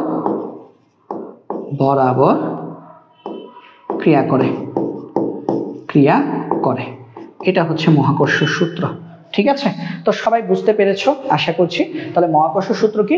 মহাবিশ্বের যে কোনো দুটি বস্তুর মধ্যে আকর্ষণ বল বস্তুদের ভরের গুণফলের সমানুপাতিক, দূরত্বের বর্গের ব্যস্তানুপাতিক, এবং এই আকর্ষণ বল বস্তুদ্বয়ের সংযোজক সরলরেখা বরাবর ক্রিয়া করে। যেমন আমার থেকে আমার সামনে যে স্ট্যান্ড আছে, সেই স্ট্যান্ডের মধ্যকার আকর্ষণ বল কি? একদম সংযোজক সরলরেখা বরাবর, এরকম না এভাবে গিয়ে এইভাবে গেছে বা উপরে গেছে নিচে গেছে, এরকম না। আমার সাথে এই বোর্ডের এই যে আমাদের মধ্যে আকর্ষণ বল, সেটা কি? সংযোজক সরলরেখা বরাবর ক্রিয়া করছে। দুইটা মানুষ যখন মুখোমুখি দাঁড়াচ্ছে তখন তাদের মধ্যে আকর্ষণ বল কি? তাদের সংযোজক সরলরেখা বরাবর ক্রিয়া করছে। যেমন মনে করো এইটা মোবাইল, এটা ক্যালকুলেটর, এই দুজনের মধ্যে আকর্ষণ বল কি? সংযোজক সরলরেখা বরাবর ক্রিয়া করছে। এরকম না যে ক্যালকুলেটর থেকে আকর্ষণ বল এইভাবে ঘুরে ফিরে তারপরে মোবাইলের কাছে আসছে, নট লাইক দ্যাট, এইভাবে ক্রিয়া করছে। তাহলে এটা হচ্ছে আমাদের আকর্ষণ বল বা মহাকর্ষ সূত্র। আচ্ছা, এখন এই জিনিসটা থেকে আমরা আসলে মহাকর্ষ সূত্রের সূত্রটা কিভাবে লিখতে পারি খেয়াল করো। এই দুইটা জিনিসকে আমি যদি একত্রিত করি তাহলে আমরা লিখতে পারি F সমানুপাতিক m1 m2 divided by r²। তাহলে সমানুপাতিক তুলে দিলে একটা সমানুপাতিক ধ্রুবক দিতে হয়, তাহলে সেখান থেকে আমরা লিখব F ইকুয়াল টু সমানুপাতিক ধ্রুবকটা হচ্ছে G, কে আমরা কি বলি? মহাকর্ষীয় ধ্রুবক, G into m1 m2 divided by r²। এটা হচ্ছে আমাদের ফাইনালি মহাকর্ষ সূত্র। তাহলে মহাকর্ষ সূত্র কি? F equal to G into m1 m2 divided by r²। F equal to G into m1 m2 divided by r²। এটা হচ্ছে আমাদের মহাকর্ষ সূত্র। এখানে মনে রাখবা, এখানে জিটা খালি মুখস্থ রাখো। G কি? মহাকর্ষীয় ধ্রুবক। G হচ্ছে মহাকর্ষীয় ধ্রুবক, এবং G এর মান কত? G এর মান হচ্ছে 6.673 ইন্টু 10⁻⁻11। এটা মুখস্থ রাখতে হবে, এমসিকিউতে আসে, সিকিউতেও লাগবে। G এর মান দিয়ে দিবে না। মহাকর্ষীয় ধ্রুবক G এর মান 6.673 ইন্টু 10⁻11। এটার একক কি? Newton metre square kg inverse 2। এটা মনে রাখবা, এই জিনিসটা আমাদেরকে মনে রাখতে হবে। জি এর একক কি? Newton metre square kg inverse 2। কোত্থেকে কিভাবে আসছে দেখো, কারণ খেয়াল করে দেখো, জি তুমি এখান থেকে যদি লিখো বা জি সমান তুমি কি লিখতে পারো, F R square divided by m1 m2, এরকম লিখতে পারো। তো খেয়াল করে দেখো তো একটু, এফ এর একক কি ভাই? নিউটন। আর কি? আর হচ্ছে দূরত্ব, দূরত্বের একক কি? মিটার, তাহলে দূরত্বের উপর স্কয়ার, তারপর মিটার স্কয়ার, দেখো নিউটন মিটার স্কয়ার, এই যে দেখো লিখছি নিউটন মিটার স্কয়ার। ভরের একক কি? কেজি, এখানে একটা কেজি এখানে একটা কেজি, তার মানে কি? KG square. কোথায় আছে? নিচে। তা নিচে থাকলে কি হবে? কেজি ইনভার্স 2, তার মানে মহাকর্ষীয় ধ্রুবক জি এর একক newton metre square kg inverse 2, এবং এটার মান কত? 6.673 × 10 ইনভার্স 11। তাহলে এতটুকু পর্যন্ত সবাই ক্লিয়ার কিনা ভাইয়াকে একটু কমেন্ট করে জানিয়ে দাও যে আমরা এতটুকু পর্যন্ত ক্লিয়ার হতে পেরেছি কিনা, ঠিক আছে? এবং তোমরা কমে যাও কেন? হ্যাঁ, সব ব্যাপার কি এগুলো পারি সবাই পারি? বলো তো আমাদের এতটুকু পর্যন্ত আমরা সবাই ক্লিয়ার কিনা সেটা আমাকে একটু জানাও। যে আমাদের জি এর মান হচ্ছে 6.673 × 10 inverse 11 newton metre square kg inverse 2। এতটুকু পর্যন্ত সবাই ক্লিয়ার কিনা আমাকে একটু জানাও, ঠিক আছে? 6.673 × 10 inverse 11 newton metre square kg inverse 2। Okay, ঠিক আছে করিম, ক্লিয়ার। তাহলে চলো আমরা যাই আমাদের পরের পার্টে চলে যাই। এরপর আমাদেরকে এরপর আমরা পড়বো অভিকর্ষজ ত্বরণ। অভিকর্ষজ ত্বরণ কি? মহাবিশ্বের দুটি বস্তুর মধ্যে, যে কোনো দুটি বস্তুর মধ্যে আকর্ষণ বলকে আমরা বলছি মহাকর্ষ বল। কিন্তু দুটি বস্তুর মধ্যে একটা যদি পৃথিবী হয়, যেমন মনে করো আমার এই কলমের সাথে আমার এই ক্যালকুলেটরের মধ্যে যে আকর্ষণ বল সেটাকে আমরা বলছি মহাকর্ষ বল, বাট কলমটার সাথে পৃথিবীর যে আকর্ষণ বল সেটাকে আমরা বলছি অভিকর্ষ বল। তার মানে অভিকর্ষ বল এটাও ওয়ান কাইন্ড অফ মহাকর্ষ বল। অভিকর্ষ বল কি? মহাকর্ষ বল। পার্থক্য কি? মহাকর্ষ বলে পৃথিবী থাকবে না, অভিকর্ষ বলে দুটি বস্তুর মধ্যে একটি বস্তু হবে পৃথিবী। তাহলে অভিকর্ষ বল কাকে বলে? অভিকর্ষজ ত্বরণের আগে আমরা এটা একটু খেয়াল করি, অভিকর্ষ বল কাকে বলে? অভিকর্ষ বল কোনটা? অভিকর্ষ বল হচ্ছে, এটা হচ্ছে ওয়ান কাইন্ড অফ মহাকর্ষ বল, ঠিক আছে? মহাকর্ষ বলের সাথে পার্থক্য কি? অভিকর্ষ বল হচ্ছে মহাকর্ষ বলের বাচ্চা, সহজ কথা। পার্থক্য কি? যদি দুটি বস্তুর মধ্যে একটি পৃথিবী হয়, যদি দুটি বস্তুর মধ্যে একটি বস্তু পৃথিবী হয়, পৃথিবী হয়, তাহলে বস্তুদ্বয়ের মধ্যে আকর্ষণ বলকে অভিকর্ষ বল বলে। তাহলে বস্তুদ্বয়ের মধ্যকার মহাকর্ষ বলকে আদর করে অভিকর্ষ বল ডাকা হয়, তাহলে অভিকর্ষ বল কি? একটা আদরের ডাক নাকি? অভিকর্ষ বল ডাকা হয়। তাহলে দেখো তো কি বলছি, অভিকর্ষ বল ওয়ান কাইন্ড অফ মহাকর্ষ বল যদি দুটি বস্তুর মধ্যে একটি বস্তু পৃথিবী, যেমন আমার সাথে চাঁদের যে আকর্ষণ সেটা হচ্ছে মহাকর্ষ বল, বাট পৃথিবীর সাথে চাঁদের যে আকর্ষণ সেটা হচ্ছে অভিকর্ষ বল। তোমার আর আমার যে আকর্ষণ সেটা হচ্ছে মহাকর্ষ বল, বাট তোমার আমার সাথে পৃথিবীর যে আকর্ষণ সেটা হচ্ছে অভিকর্ষ বল। অর্থাৎ পৃথিবী যদি একজন হয়, আরেকজন দুনিয়ার যেই হোক না কেন, এই দুইয়ের মধ্যে যে আকর্ষণ সেটাকে আমরা আদর করে অভিকর্ষ বল বলছি। যদিও এটাও মহাকর্ষ বল, বাট দুইয়ের মধ্যে একজন যদি পৃথিবী হয়ে যায় তখন তাকে আমরা বলছি অভিকর্ষ বল। ঠিক আছে, তো আশা করি বুঝতে পেরেছি।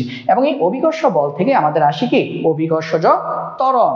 কারণ বল F = কি? ma, এ মানে কি? ত্বরণ। তাহলে বল থেকে ত্বরণ আসে। চলো আমরা দেখি এখন অভিকর্ষজ ত্বরণ নিয়ে পড়াশোনা করি। চলো দেখি অভিকর্ষজ ত্বরণ নিয়ে আমরা পড়াশোনা করি। এইদিকে লিখি। তাহলে আমরা উপর থেকে আমরা কি লিখলাম? আমরা লিখলাম মহাকর্ষ সূত্রানুযায়ী আমরা লিখেছি F = G × m1 m2 / r²। এখন দুটি বস্তুর মধ্যে একটি যদি পৃথিবী হয়, আমি এটা লিখি, দুটি বস্তুর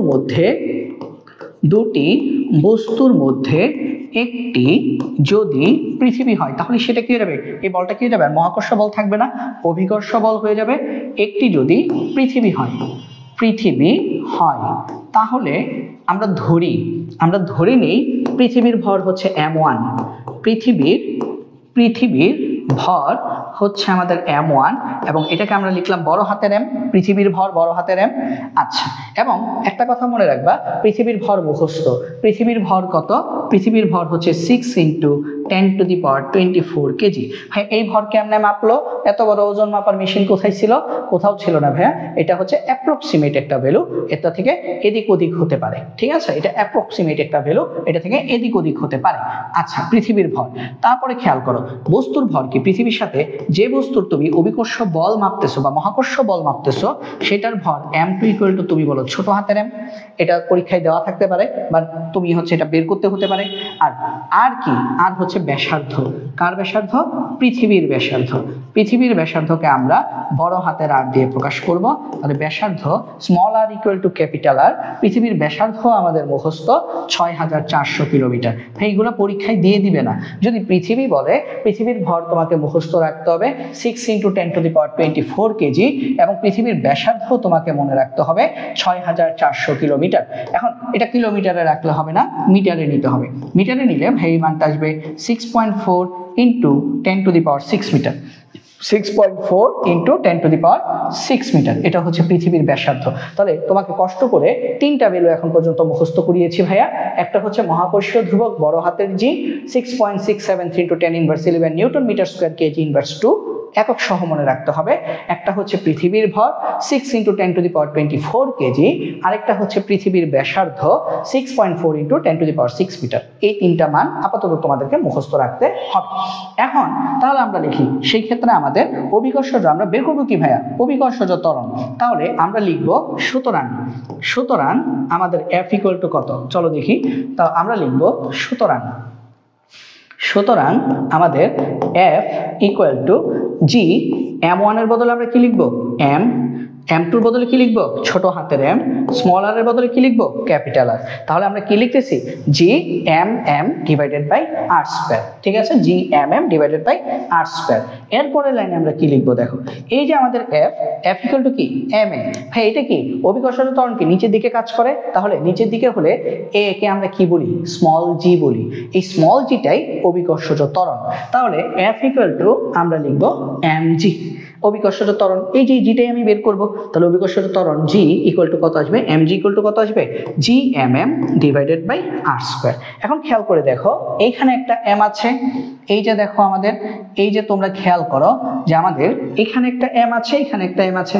এই দুইটা কি ওই বস্তুটার ভর। তাহলে mm কাটা, তাহলে আমরা ফাইনালি অভিকর্ষজ ত্বরণ g এর সূত্র পাচ্ছি Gm/r²।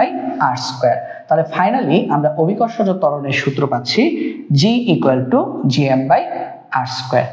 ঠিক আছে, আমরা অভিকর্ষজ ত্বরণের সূত্র পাচ্ছি g = Gm/r²। এটা হচ্ছে আমাদের অভিকর্ষজ ত্বরণের ফর্মুলা। এই সূত্রটা আমরা মনে রাখবো। এটা কিসের ফর্মুলা ভাইয়া? এটা হচ্ছে অভিকর্ষজ ত্বরণ g এর ফর্মুলা। এখন এটা তো কখন বের করি ভাইয়া? এটা আমরা বের করি যদি পৃথিবীর ভর দেওয়া থাকে আর পৃথিবীর ব্যাসার্ধ দেওয়া থাকে। ভাই যদি পৃথিবীর ঘনত্ব দিয়ে দেয়, গড় ঘনত্ব রো যদি দিয়ে দেয়, তাহলে আমরা কিভাবে বের করব? তো সেটার জন্য আমরা হচ্ছে পরের স্লাইডটাতে যাব। আপাতত এটা তোমরা মনে রাখো, এটা আমাদের পরীক্ষার জন্য ভেরি ভেরি ইম্পর্টেন্ট একটা সূত্র। অভিকর্ষজ ত্বরণ g = Gm/r²। যেখানে আমাদের এই যে g, এখানে আমাদের g হচ্ছে আমাদের মহাকর্ষীয় ধ্রুবক। g এর মান হচ্ছে 6.673 × 10⁻11 newton metre square kg inverse 2। তারপর m হচ্ছে পৃথিবীর ভর 6 × 10⁻24 কেজি এবং r হচ্ছে পৃথিবীর ব্যাসার্ধ হচ্ছে 6.4 × 10⁶ মিটার। এই জিনিসগুলো আমাদেরকে মনে রাখতে হবে এবং এগুলো বসিয়ে তুমি যদি ক্যালকুলেশন করো, অলরেডি অর্পা ক্যালকুলেশন করে দিয়ে দিয়েছে, এগুলো বসালে তুমি g এর মান 9.8 মিটার/সেকেন্ড স্কয়ার পাবা। এটার জন্য ওই যে আমরা বলি না অভিকর্ষজ ত্বরণের মান কত? 9.8 মিটার/সেকেন্ড স্কয়ার। এই সবগুলো হিসাব করে বসাও, 9.8 মিটার/সেকেন্ড স্কয়ার চলে আসবে। ঠিক আছে, তো এই যে এতটুকু পর্যন্ত ভাইয়া তোমাদেরকে দেখালাম, এতটুকু পর্যন্ত সবাই ক্লিয়ার কিনা ভাইয়াকে একটু জানাও তো তোমরা। এতটুকু পর্যন্ত আমরা সবাই ক্লিয়ার হতে পেরেছি কিনা সেটা আমাকে একটু জানাও। এতটুকু পর্যন্ত আমরা সবাই ক্লিয়ার হতে পেরেছি কিনা সেটা একটু জানাও। একটু জলদি জানাও, জলদি। कैसे बताए तुम्हें और किस तरह ये জলদি জানাও। ওকে, ঠিক আছে, ক্লিয়ার। ঠিক আছে, যদি ক্লিয়ার হয়ে থাকো তাহলে চলো আমরা এখন পৃথিবীর গড় ঘনত্বটা বের করে ফেলি। পৃথিবীর গড় ঘনত্ব কিভাবে বের করব? অভিকর্ষজ ত্বরণের সূত্র দিয়ে আমরা পৃথিবীর গড় ঘনত্ব বের করব। সেটা কিভাবে ভাইয়া? এখানে তো কোথাও ঘনত্ব দেখতে পাচ্ছি না। এটা অভিকর্ষজ ত্বরণ, এটা মহাকর্ষীয় ধ্রুবক, এটা হচ্ছে পৃথিবীর ভর, এটা হচ্ছে আমাদের পৃথিবীর ব্যাসার্ধ। দেখো, পৃথিবীর ভরের ভেতরেই অভিকর্ষজ ত্বরণটা লুকিয়ে আছে, এটা খুব টিমেটা লুকিয়ে আছে, ঠিক আছে? ওরে এখন টেনে বের করতে হবে। ও কি করছে, এখানে মনে করো কম্বল মুড়ি দিয়ে এইভাবে কম্বল মুড়ি দিয়ে সে হচ্ছে এখানে লুকায় আছে, ওরে এখন আমরা টেনে বের করব, পৃথিবীর গড় ঘনত্ব বের করব। তাহলে পৃথিবীর গড় ঘনত্ব মানে কি? পৃথিবীর, এই যে আমি লিখলাম গড় ঘনত্ব, এই গড় ঘনত্ব মানে হচ্ছে রো অফ আর্থ। আর্থ মানে কি? পৃথিবী। তাহলে আমরা রো অফ আর্থ বের করব। দেখো, আমরা জানি, আমরা মাত্র দেখলাম small G equal to gm/r²। ঠিক আছে, তাহলে এখান থেকে আমরা লিখবো, আমাদের উদ্দেশ্য কি? আমরা রো বের করব। তাহলে জি, স্মল জি কি? পৃথিবীর জন্য অভিকর্ষজ ত্বরণ। অভিকর্ষজ ত্বরণ শুধুমাত্র পৃথিবীরই হয়, আর কিছুরই হয় না। তাহলে এই পৃথিবীর অভিকর্ষজ ত্বরণ, তাহলে জি ইকুয়াল টু আমরা লিখতে পারি জি, এই এম এর জায়গায় আমরা কিছু একটা লিখবো, সেই কিছু একটা কি? চলো আমরা দেখি। আমরা 9-10-এ ছোটবেলায় আমরা পড়াশোনা করেছি, যে একটা জিনিস পড়েছি যে ঘনত্ব রো ইকুয়াল টু ভর বাই আয়তন। আমরা পড়েছি ঘনত্ব রো ইকুয়াল টু ভর বাই আয়তন, m/v। তাহলে সেখান থেকে আমরা কি লিখতে পারি না m equal to rho V? m equal to rho V লেখা যায়, তাই না? m equal to rho V. তাহলে এই যে এখানে m, এই m এর জায়গায় আমরা আসলে কি লিখবো? রো ভি লিখবো। এই যে দেখো রো চলে আসছে, ঠিক আছে? রো চলে আসছে, এই রোটাই তো বের করতে বলছে, পৃথিবীর ঘনত্ব। তাহলে আমরা এখান থেকে লিখবো জি ইকুয়াল টু, এখন আরেকটু কাজ আছে। ভাই আয়তন কি দেওয়া থাকে? ভাই আয়তন তো নাই, আছে কি? পৃথিবীর ব্যাসার্ধ। পৃথিবীর আয়তন তো জানি না, প্যারা নাই। পৃথিবী কি আকৃতির? হ্যাঁ, পুরোটাই একটা গোলাকার জিনিস, উপরে আর নিচে সামান্য চ্যাপ্টা থাকে, কমলা লেবুর মতো। বাট আয়তন হিসেবে সময় সায়েন্টিস্টরা বা যারা কিনা ভূতাত্ত্বিক ছিল, বা যারা তখন বের করেছে, অ্যানথ্রোলজিস্ট যারা ছিল, অ্যানথ্রোপোলজিস্ট, তারা সবাই হচ্ছে পৃথিবীকে গোলাকার শেপ ধরেছে। গোলাকার জিনিসের আয়তনের সূত্র কি? পরিমিতিতে পড়েছি 9-10-এ, আমরা 16.4-এ পড়েছি। গোলাকার জিনিস পরিমিতি 16.4-এ পড়েছি। গোলাকার জিনিসের আয়তনের সূত্র হচ্ছে 4/3πr³। তাহলে এখানে পৃথিবীর আয়তন বের করতে বলেছে, তাহলে জি রো আয়তন হচ্ছে 4/3πr³ ডিভাইডেড বাই r²। তাহলে দেখো, আমি এই যে m থেকে প্রথমে বের করেছি রো ভি, তারপর রো রেখে ভি সমান আমি লিখেছি 4/3πr³। এখন খেয়াল করে দেখো, r³ আর r² যদি কেটে দাও, উপরে তোমার একটা r থেকে যায়। চলো আমরা একটু কাটিং কুটিং করি, কাটতে ভাল লাগে। এই যে r³ এবং r যদি কেটে দাও, তাহলে তোমার থেকে যাচ্ছে উপরে একটি r। তাহলে একটা r থেকে গেলে জি ইকুয়াল টু, তুমি কি লিখতেছো? 4/3 আগে লিখো, তারপরে পাই লিখো, তারপরে রো লিখো, তারপর জি লিখো, তারপর আর লিখো। এভাবে বলতে, উচ্চারণ করতে সুবিধা হয়, প্রনাউন্সিয়েশনটা ভালো আসে, যে small G equal to 4/3π rho g r লেখা যায়। 4/3π রো জি আর, এটাও কিন্তু আমাদের একটা সূত্র, এটাও কিন্তু পৃথিবীর অভিকর্ষজ ত্বরণ নির্ণয়ের সূত্র। তাহলে অভিকর্ষজ ত্বরণ নির্ণয়ের সূত্র পেয়েছি দুইটা, একটা হচ্ছে small G equal to gm/r², একটা পেয়েছি আমরা small G equal to gm divided by r², এবং আরেকটা সূত্র আমরা পেয়েছি এটা সূত্রের নাম কি? এটা হচ্ছে small G equal to 4/3π rho g r, pi rho g r. কোনটা কখন ব্যবহার করব? ভাইয়া যদি পৃথিবীর ঘনত্ব দিয়ে দেয়, তাহলে আমরা এই সূত্র দিয়ে ম্যাথ করব, এই সূত্র দিয়ে স্মল জি বের করব। আর যদি পৃথিবীর ভর দিয়ে দেয়, তাহলে আমরা এই সূত্র দিয়ে ম্যাথ করব।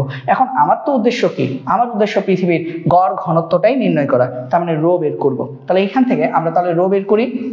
দেখো তো, এখান থেকে রো বের করলে আমাদের কত আসে? খেয়াল করো, 4π বা 4π রো জি আর সমান হচ্ছে 3G নেটওয়ার্ক। খুবই বাজে নেটওয়ার্ক এই মুহূর্তে, 4G কাজ করে ভালো, 4G থেকে 5G ভালো, এটা 3G নেটওয়ার্ক। তাহলে এখান থেকে আমরা রো লিখবো, রো ইকুয়াল টু কত? 3G divided by 4πgr। তার মানে আমরা লিখছি আসলে এটাই হচ্ছে আমাদের ঘনত্বের সূত্র। তাহলে পৃথিবীর ঘনত্ব নির্ণয়ের সূত্র কি? পৃথিবীর ঘনত্ব নির্ণয়ের সূত্র হচ্ছে rho equal to 3 small G divided by 4 pi G R. এবং এটা যদি তোমরা যদি ক্যালকুলেশন করো তাহলে তুমি পৃথিবীর গড় ঘনত্ব পেয়ে যাবে। পৃথিবীর গড় ঘনত্ব তাহলে কত পাবা? রো সমান তুমি পাবা 3, জি এর মান 9.8, 4 পাই, জি হচ্ছে 6.673 ইন্টু 10 ইনভার্স 11 ইন্টু আর হচ্ছে 6.4 ইন্টু 10 টু দি পাওয়ার 6। এটা হিসাব করলে তোমার রো এর মান, রো অফ আর্থ, তুমি কি বের করছো? পৃথিবীর গড় ঘনত্ব বের করছো। এটা অলমোস্ট 5.5 ইন্টু 10 কিউব আসে, মানে প্রায় 5500 আসে। তো এটা 5400 সামথিং আসে, তো বিজ্ঞানী রেখে সেটাকে প্রায় 5500 বলেছে। এবং ঘনত্বের একক কি? Kg per metre cube. এটা হচ্ছে আমাদের পৃথিবীর ঘনত্ব, পৃথিবীর গড় ঘনত্ব। ঠিক আছে? হ্যাঁ, পৃথিবীর ভরটা তাহলে কিভাবে 6 ইন্টু 10 টু দি পাওয়ার 24 আসলো? ওই যে এই রো এর সাথে তুমি যখন পৃথিবীর আয়তন এই যে 4/3 পাই আর কিউব যখন গুণ দিয়ে ফেলবা তখনই তোমার এম চলে আসছে 6 ইন্টু 10 টু দি পাওয়ার 24। তো বিজ্ঞানীরা প্রথমে পৃথিবীর গড় ঘনত্ব বের করেছে, তারপর পৃথিবীর আয়তনের সাথে সেটাকে গুণ দিয়ে পৃথিবীর ভর বের করেছে। তো আশা করি আমরা সবাই এতটুক পর্যন্ত ক্লিয়ারলি বুঝতে পেরেছি। আমাকে সবাই একটু বলো যে পৃথিবীর গড় ঘনত্ব পর্যন্ত তোমাদের সবার সবকিছু ক্লিয়ার হয়ে গেছে কিনা? সবাই একটু জানাও, ভাইয়াকে একটু দ্রুত জানাও যে ভাইয়া আমাদের হচ্ছে পৃথিবীর গড় ঘনত্ব পর্যন্ত সবকিছু ক্লিয়ার। আমাকে সবাই একটু বলো, আমাকে একটু জানাও যে তোমাদের পৃথিবীর গড় ঘনত্ব পর্যন্ত সবকিছু ক্লিয়ার হয়েছে কিনা। সবাই একটু বলো তো, সবাই একটু জানাও জানাও জানাও জানাও। এবং আমি কথা দিচ্ছি যে আজকে ক্লাস করেছো, আগামীকাল করবে এবং পরশু দিন করবে। 3 দিন ক্লাস করার পর এই অধ্যায়ের বেসিক নিয়ে অন্তত পক্ষে তোমাকে আর কারো কাছে দৌড়াদৌড়ি করতে হবে না। তারপরে সিকিউ নিয়ে ঝামেলা থাকতে পারে, এমসিকিউ নিয়ে ঝামেলা থাকতে পারে, বাট বেসিক নিয়ে আর কখনো কোথাও তোমার যেতে হবে না ইনশাল্লাহ, যারা এই ক্লাসগুলো ভালো করে করবে। ঠিক আছে? ওকে, তাহলে অল্পা ক্লিয়ার। ঠিক আছে করিম, জি ভাইয়া বুঝছি। ঠিক আছে, আচ্ছা বাকিরা এক কাজ করেন, বাকিরা চোখ আছে ঠিক আছে, বাট হাত দুটা হচ্ছে এক কাজ করেন পকেটের ভেতর ভরে রাখেন। ঠিক আছে, ঠান্ডা অনেক বেশি না। আচ্ছা, না বললে যে বুঝছি, না বললে আমি বুঝবো কিভাবে তুমি বুঝছো নাকি বুঝো নাই, বলো তো। আচ্ছা, তারপরে দেখি আমরা এখন দেখি জি এর আদর্শ মান। জি এর আদর্শ মান, এই যে স্মল জি নিয়ে পড়াশোনা করলাম, জি এর মান তো একটা অবশ্যই আছে। জি এর আদর্শ মান কত? জি এর আদর্শ মান হচ্ছে 9.80665 মিটার পার সেকেন্ড স্কোয়ার। জি এর আদর্শ মান, এটাকে আমরা বলবো জি আইডিয়াল। জি আইডিয়াল, এই জি আইডিয়াল কত? 9.80, আসলে 9.8 না, এটা অ্যাকচুয়ালি কত? 9.80665 মিটার পার সেকেন্ড স্কোয়ার। এই মানটা পেতে আমাদেরকে কোথায় যেতে হবে ভাইয়া? এই মানটা পেতে আমাদেরকে যেতে হবে সমুদ্র পৃষ্ঠে, মানে সাগরের পানির উপরে। সমুদ্র পৃষ্ঠ মানে কি? যে পানিটা আমরা দেখতে পাই, সাগরের যে পানিটা দেখতে পাই, এটা কোথায় পাওয়া যায়? এটা কোথায় পাওয়া যায়? এটা কোথায় পাবো? এটা কোথায় পাবো? উত্তর হচ্ছে ভাইয়া, এটা তুমি পাবা সমুদ্র পৃষ্ঠে, সমুদ্র পৃষ্ঠের উচ্চতায়। এবং কোথায় গেলে পাবা? পৃথিবীর সব জায়গায় পাবা না, 45 ডিগ্রি অক্ষাংশে, 45 ডিগ্রি অক্ষাংশে। দেখো ডান পাশে চিত্র এঁকে রেখেছি। এই যে আমাদের এটা হচ্ছে নিরক্ষরেখা, এই রেখাটাকে আমরা কি বলি ভাইয়া?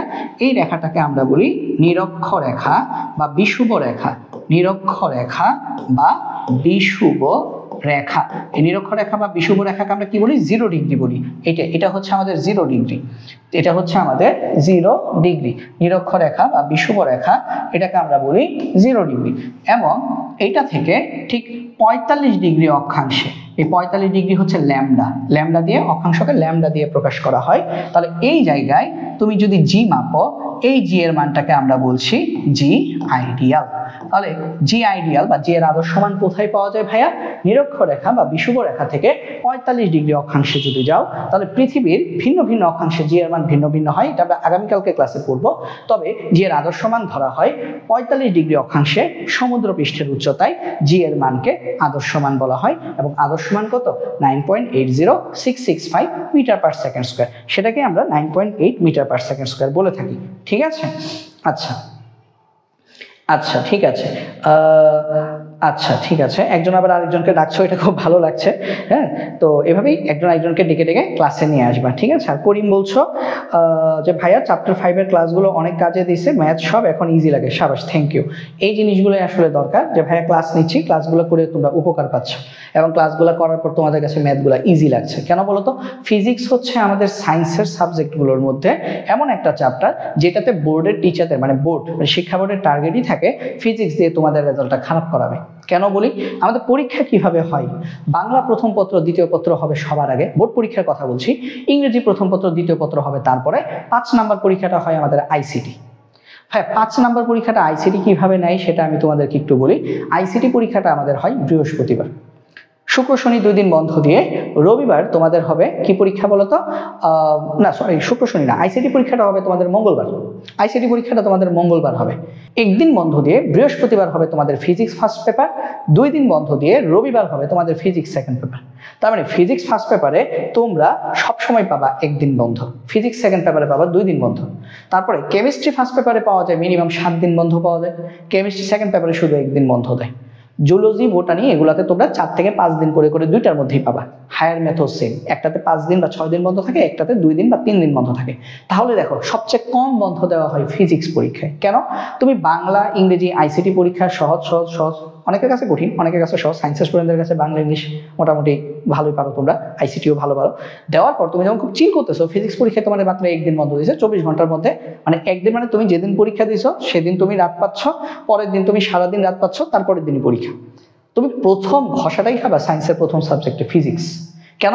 তুমি তো চিল করে বেড়াচ্ছ সারা বছর, তোমার ফিজিক্সের নোট টোট কোনো কিছুই রেডি করা না, তুমি সূত্র টুত্র নিয়ে খেলাধুলা একদমই করো নাই, তুমি খেলছো অন্যরকম খেলাধুলা করছো, বাইরে ক্রিকেট ফুটবল খেলছো, মোবাইলে গেম খেলছো, অনেক কিছু খেলছো, তুমি অনেক নারীর মন নিয়ে খেলছো পোলাপাইনগুলা, ঠিক আছে। কিন্তু কথা হচ্ছে এই খেলনা দিয়ে তো হচ্ছে তুমি ফিজিক্স পরীক্ষায় পাশ করতে পারবে না, তোমার এই সূত্র নিয়ে খেলতে হবে ভাইয়া।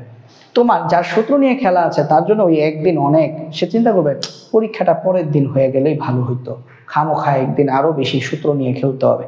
তো ভাই সূত্র নিয়ে খেলতে শিখো। তোমরা যখন প্যাটার্ন যখন মুখস্থ করবা, কয়টা সিকিউ পড়ছো ওইটা ব্যাপার না। ফিজিক্সের একটা চ্যাপ্টার থেকে আমি 200 সিকিউ কমপ্লিট করছি, লাভ নাই। তুমি 200টা 200 ভাবে যদি করে থাকো।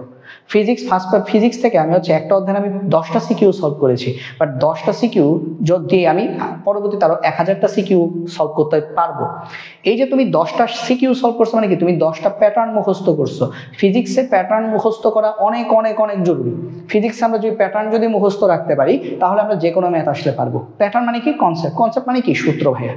ফিজিক্সের কনসেপ্ট মানেই সূত্র, যে এটা থেকে ওখানে যাওয়া যায়, ওখান থেকে ওইখানে যাওয়া যায়, আরে এটা তো নাই, এটা ওখান থেকে ধার আনবো, ওটা ওখান থেকে ধার আনবো। এই যে ধার নিয়ে আসার ব্যাপারটা, এটা তুমি কখন পারবা? যারা ধার দিবে তাদের বাড়িঘর তো চিনতে হবে, তাই না? বাড়িঘরটা কি মানে এই জিনিসটা ওই সূত্র থেকে পাওয়া যায়, তাহলে ওই সূত্রে যাইতে হবে তোমার। এখন তুমি ওই সূত্রটাই জানো না, তাহলে তুমি কার কাছ থেকে ধার টানবা? তোমার খাওয়ার টাকা নাই, তুমি কারো কাছ থেকে তুমি ঋণ আইনা চলবা, এখন ঋণ দেওয়ার লোক থাকা লাগবে। তো ফিজিক্সের ঋণ কে দিবে তোমাকে? বিভিন্ন সূত্র দিবে। যখন আমি সূত্র পারবো সব আমার কাছে পানি পানি, যখন আমি সূত্র পারি না সবই আমার কাছে মানে ধোঁয়াশা হয়ে যাবে। এই জিনিসটা হচ্ছে মাথায় রাখবা, ঠিক আছে? তো সাব্বির আহমেদ কেমন আছেন আপনি? আমাকে জিজ্ঞেস করছো। আচ্ছা আমিও ভালো আছি, আশা করি আপনিও ভালো আছেন। আচ্ছা ভাইয়া আমি ক্যাপচারের সব ম্যাথ, আচ্ছা সরি চ্যাপ্টার ভুলে বোধহয় ক্যাপচার আসা পড়ছে, ঠিক আছে, বাট ঢাকা বোর্ডের 4th ম্যাথের প্রবলেম হয়েছে, বাকি সব সলভ করতে পারছি। তুমি মনে হয় চ্যাপ্টার 5 এর কথা বলছো। আচ্ছা ঠিক আছে, দেখবো না ভাইয়া, সমস্যা নেই। আচ্ছা তাহলে এটা হচ্ছে আমাদের জি এর আদর্শমান, ঠিক আছে। তো কুচি করে একটু মোটিভেশন দিয়ে দিলাম, কেউ কিছু মনে করো না, আমি আসলে মোটিভেশন দিতে পারি না, খুবই বাজে হয় আমার মোটিভেশন, আমি জানি। আর মোটিভেশন দিয়ে আসলে কিছু হয় না। মোটিভেশন মানুষকে সাময়িকভাবে উত্তেজিত করে, কিন্তু দিন শেষে আসলে self motivation is the best motivation. তোমার নিজেকে নিজে মোটিভেট করতে হবে, ঠিক আছে। আচ্ছা চলো দেখি জি এর মানের তারতম্য কি। জি এর মানের তারতম্যটা কি সেটা আমরা একটু খেয়াল করি। চলো জি এর মানের তারতম্য আমরা আজকে এই দুইটা জিনিস পড়বো, এই দুইটা জিনিস পড়ে আমরা শেষ করবো যতক্ষণই লাগুক। হ্যাঁ এইটা কারণ আমি ঠিকই করে রেখেছি, আমি আজকে এতটুকু পর্যন্ত যাবো। আমি চ্যাপ্টারের শুরুতেই দেখাইছি, প্রথম স্লাইডে দেখাইছি আমরা এতটুকু পড়বো। জি এর মানের চেঞ্জ হয় কোথায় কোথায় ভাইয়া? জি এর মানের তারতম্য হয় ভূপৃষ্ঠের বাইরে এবং ভূপৃষ্ঠে। ভূপৃষ্ঠ নিয়ে আমরা নেক্সট ক্লাসে পড়বো। ভূপৃষ্ঠের বাইরে বলতে কি বুঝো? আমি যেখানে দাঁড়িয়ে আছি ভাই এটা হচ্ছে ভূপৃষ্ঠ, মাটির উপর। তাহলে কোন একটা পাহাড়, মনে করো এভারেস্টের উপরে তুমি যাবা, ওখানে তুমি জি বের করতে চাচ্ছ, ওটা কি ভূপৃষ্ঠে? না, এটা ভূপৃষ্ঠের বাইরে। আর তুমি যেখানে দাঁড়ায় আছো এটা হচ্ছে ভূপৃষ্ঠ, কথা কি বুঝতে পারছো? এখন মনে করো তুমি স্যাটেলাইট, তুমি বঙ্গবন্ধু স্যাটেলাইটে যাবা, বা মনে করো তুমি রাশিয়ার কোন একটা স্যাটেলাইটে যাবা, বা তুমি দূরের কোন একটা স্যাটেলাইটে যাবা। ওটা কি ভূপৃষ্ঠে? ওটা তো বায়ুমণ্ডলে বা বায়ুমণ্ডলের বাইরে। ওটা কি ভূপৃষ্ঠের বাইরে? তাহলে ভূপৃষ্ঠের বাইরে গেলে জি এর মান কত হয় সেটার একটা সূত্র আছে, সেটা আমরা শিখবো। আরেকটা হচ্ছে ভাইয়া ভূপৃষ্ঠের নিচে নিম্নতর স্থানে তুমি মাটি ফুটা করে গর্ত খুঁড়তে খুঁড়তে মানে সুড়ঙ্গ করতে করতে তুমি নিচে চলে গেছো। স্বর্ণের খনি, হীরার খনিতে কাজ করে না লোকজন, তো তখন কি হয়, মাটি খুঁড়ে নিচে যায় না, তো ওখানে জি কি আসবে, ভূপৃষ্ঠের মতো আসবে না ভাইয়া, ভূপৃষ্ঠের মতো আসবে না। মনে রাখবা পৃথিবীতে ভূপৃষ্ঠে আমরা যেখানে আছি এখানে জি এর মান সবচেয়ে বেশি। তুমি এখন এখান থেকে উপরে গেলেও জি এর মান কমবে, মাটি খুঁড়ে নিচের দিকে গেলেও জি এর মান কমবে। মনে করো এটা হচ্ছে পৃথিবী, তুমি আর এখান থেকে উপরে যাচ্ছ, তোমার জি এর মান আস্তে আস্তে কমতে থাকবে। তুমি মাটি খুঁড়ে নিচের দিকে যাচ্ছ, তোমার জি এর মান আস্তে আস্তে কমতে থাকবে। কেন? কারণ নিচে যে ভূকেন্দ্র আছে, পৃথিবীর যে কেন্দ্র, সেখানে জি এর মান কত? 0। কথা কি বুঝতে পারছো? তো এই জিনিসটা আমি একটু তোমাদেরকে একটু চিত্র এঁকে একটু বোঝাই, খেয়াল করো। এটা হচ্ছে পৃথিবী, এটা হচ্ছে পৃথিবীর কেন্দ্র। পৃথিবীর কেন্দ্রে জি কত? 0। কেন্দ্র থেকে তুমি যত উপরে যাচ্ছ তত জি এর মান বাড়তেছে। এই জায়গায় জি এর মান কত? 9.8। এই জায়গায় জি এর মান সবচেয়ে বেশি। এবং তুমি যখন উপরে উঠতেছো জি এর মান 9.8 থেকে কমতেছে। ঠিক আছে? আবার তুমি যে নিচের দিকে যাচ্ছ এদিকেও কি জি এর মান 9.8 থেকে কমতেছে। তাহলে খেয়াল করো, ভূপৃষ্ঠে জি এর মান 9.8, তুমি উপরে গেলেও 9.8 থেকে কমে যাচ্ছে, তুমি নিচের দিকে গেলেও 9.8 থেকে কমে যাচ্ছে। তার মানে সবচেয়ে বেশি জি কোথায়? ভূপৃষ্ঠে। কথা কি বোঝা গেছে? ভূপৃষ্ঠে জি এর মান সবচেয়ে বেশি। ভূপৃষ্ঠ এক্স্যাক্টলি কোথায় সবচেয়ে বেশি ভাইয়া? এক্স্যাক্টলি সবচেয়ে বেশি হচ্ছে মেরু অঞ্চলে। মেরু অঞ্চলে জি এর মান সবচেয়ে বেশি। এটা নিয়ে আমরা পরের ক্লাসে পড়বো, ভিন্ন ভিন্ন অক্ষাংশে তখন সেখানে আমরা পড়বো। বাট কথা হচ্ছে আমাদের ভূপৃষ্ঠের বাইরের স্থান বলতে আমরা বুঝি ভূপৃষ্ঠ থেকে উচ্চতর কোনো স্থানে, ভূপৃষ্ঠ থেকে নিম্নতর কোনো স্থানে। সূত্র যখন বের করবো ভাই আমি একটু বলে দিই তোমাদেরকে। উচ্চতর স্থানে যখন বের করব তখন আমরা জি না স্মল জি, তখন আমরা small G equal to gm/r², এই সূত্র দিয়ে ম্যাথ করব। এই সূত্রটা দিয়ে, এই সূত্রের সাহায্য নিয়ে আমরা উচ্চতর স্থানে জি বের করব। আর নিম্নতর স্থানের ক্ষেত্রে আমরা সূত্র ব্যবহার করবো, ওই যে ঘনত্ব দিয়ে করছি না, 4/3 পাই রো জি আর, এটা দিয়ে করব। এটাই নিয়ম, এইভাবেই করা হয়। তো এই দুইটা জিনিস একটু মাথায় ঢুকাই নাও, যে উচ্চতর স্থানে যখন আমি জি বের করব, উচ্চতর মানে কি? উপরে। উপরে মানে কি? আপ। তো আমি উচ্চতর স্থানে জি বলতে আমি বোঝাবো জি আপ, স্মল জি আপ। আর নিম্নতর স্থান মানে কি? ডাউন। নিম্নতর স্থান বলতে আমি বোঝাবো জি ডাউন। তোমাদের বইগুলোতে জি জি প্রাইম দিয়ে করা থাকে, বাট জি জি প্রাইম আমার কাছে প্যাচ লাগে ভাই। তো আমি কি বুঝি? আমি বুঝি উপরে মানে জি আপ, নিচে মানে জি ডাউন। ঠিক আছে? তো এভাবে যদি প্র্যাকটিস করো তোমার জন্য জিনিসটা সহজ হবে। উপরের দিকে গেলে জি আপ, ভূপৃষ্ঠ হচ্ছে জি, উপরে গেলে জি আপ, ভূপৃষ্ঠ থেকে নিচে গেলে জি ডাউন। উপরে যাচ্ছ আপ, আপ মানে উপরে, ডাউন মানে কি? নিচে। তাহলে জি জি আপ জি ডাউন, জি জি আপ জি ডাউন, জি আপ জি জি ডাউন, জি আপ জি জি ডাউন। ঠিক আছে? এভাবে করে হচ্ছে আমরা বোঝার চেষ্টা করব। ঠিক আছে? হ্যাঁ, তাহলে হ্যাঁ ঠিক আছে, ঠিক আছে, ভেরি গুড, ঠিক আছে। হ্যাঁ আচ্ছা, আমার নাম এমডি করিম বলছো? আমার নাম নুসরাত, করিম আমার আব্বুর নাম, এই জন্যই ভাল লাগে না। তোমার নাম যে নুসরাত, তুমি যে আমার একজন ছোট বোন, এটা মাত্র জানছি। আমি তোমারে করিম করিম বলতেছি, তোমরা নিজেদের নামে কেন আইডি খোলো না? হ্যাঁ, মানে আমি বুঝি না। এই যে আঙ্কেলের নাম 1400 বার বলাইতেছো আমার দিয়ে, গুণা হইতেছে না। আচ্ছা আচ্ছা, করিম আঙ্কেলের মেয়ে, ঠিক আছে। আচ্ছা দেখি তাহলে, চলো আমরা ভূপৃষ্ঠের উচ্চতর স্থানে আমরা জি বের করি। আমি একটু মজা নিলাম, ব্যাপার না। দেখো তাহলে ভূপৃষ্ঠের উচ্চতর স্থান মানে কি? এই জায়গায় মনে করো আমি জি বের করবো, এটাকে আমরা কি বলছি? জি আপ, জি আপ। ঠিক আছে? এটা কি? এটা হচ্ছে পৃথিবীর কেন্দ্র। তো কেন্দ্র থেকে এই যে দূরত্ব, এই দূরত্বটা কত রে ভাই? এই দূরত্বটা হচ্ছে আর, পৃথিবীর ব্যাসার্ধ। এই দূরত্বটা আর, হ্যাঁ এদিকে যে দূরত্ব এটাও আর, আবার এদিকে যদি এখান থেকে এখানে যাই এটাও আর, এখান থেকে নিচে গেলেও আর, এদিকেও আর, সব দিকে আর। মানে কেন্দ্র থেকে পেরিমিটার পর্যন্ত যে কোনো দূরত্বই কি? আর। পেরিমিটার মানে পরিধি। তুমি কেন্দ্র থেকে পরিধির দিকে যেদিকেই তুমি দাগ টানো সেটাই কি? আর এর সমান, সেটাই ব্যাসার্ধ। আচ্ছা, তাহলে জি আপ বের করব। আমি বের করব জি আপ সমান কত। এই যে জি আপ, এটা পৃথিবীর ভূপৃষ্ঠ থেকে এটা কতটুকু পড়ে? আমরা ধরে নিচ্ছি এইচ উচ্চতায় আছে, এইচ উচ্চতায় আছে। তাহলে আমরা ধরি, চলো আমরা প্রতিপাদন করি, সূত্র প্রতিপাদন করি। তাহলে ধরি আমাদের ভূপৃষ্ঠে, আমি কি বলছিলাম ভাইয়া? উচ্চতর স্থানে হলে জি ইকুয়াল টু gm/r² দিয়ে ম্যাথ করব। তাহলে ধরি ভূপৃষ্ঠে, ভূপৃষ্ঠে small G equal to gm/r²। এটাকে দাও 1 নং সমীকরণ। ঠিক আছে? এটাকে দাও 1 নং সমীকরণ। এখন আমরা লিখি এইচ উচ্চতায়, এইচ উচ্চতায়, এইচ উচ্চতায়, তাহলে আমাদের জি আপ ইকুয়াল টু কত আসবে ভাইয়া? G M divided by H উচ্চতায় চেঞ্জ হচ্ছে কি ভাইয়া? এইচ উচ্চতা বাড়লে জি বাড়বে। মহাকর্ষীয় ধ্রুবক, এটা একটা ধ্রুবক, এটা কনস্ট্যান্ট, এটা কোথাও বাড়ে না।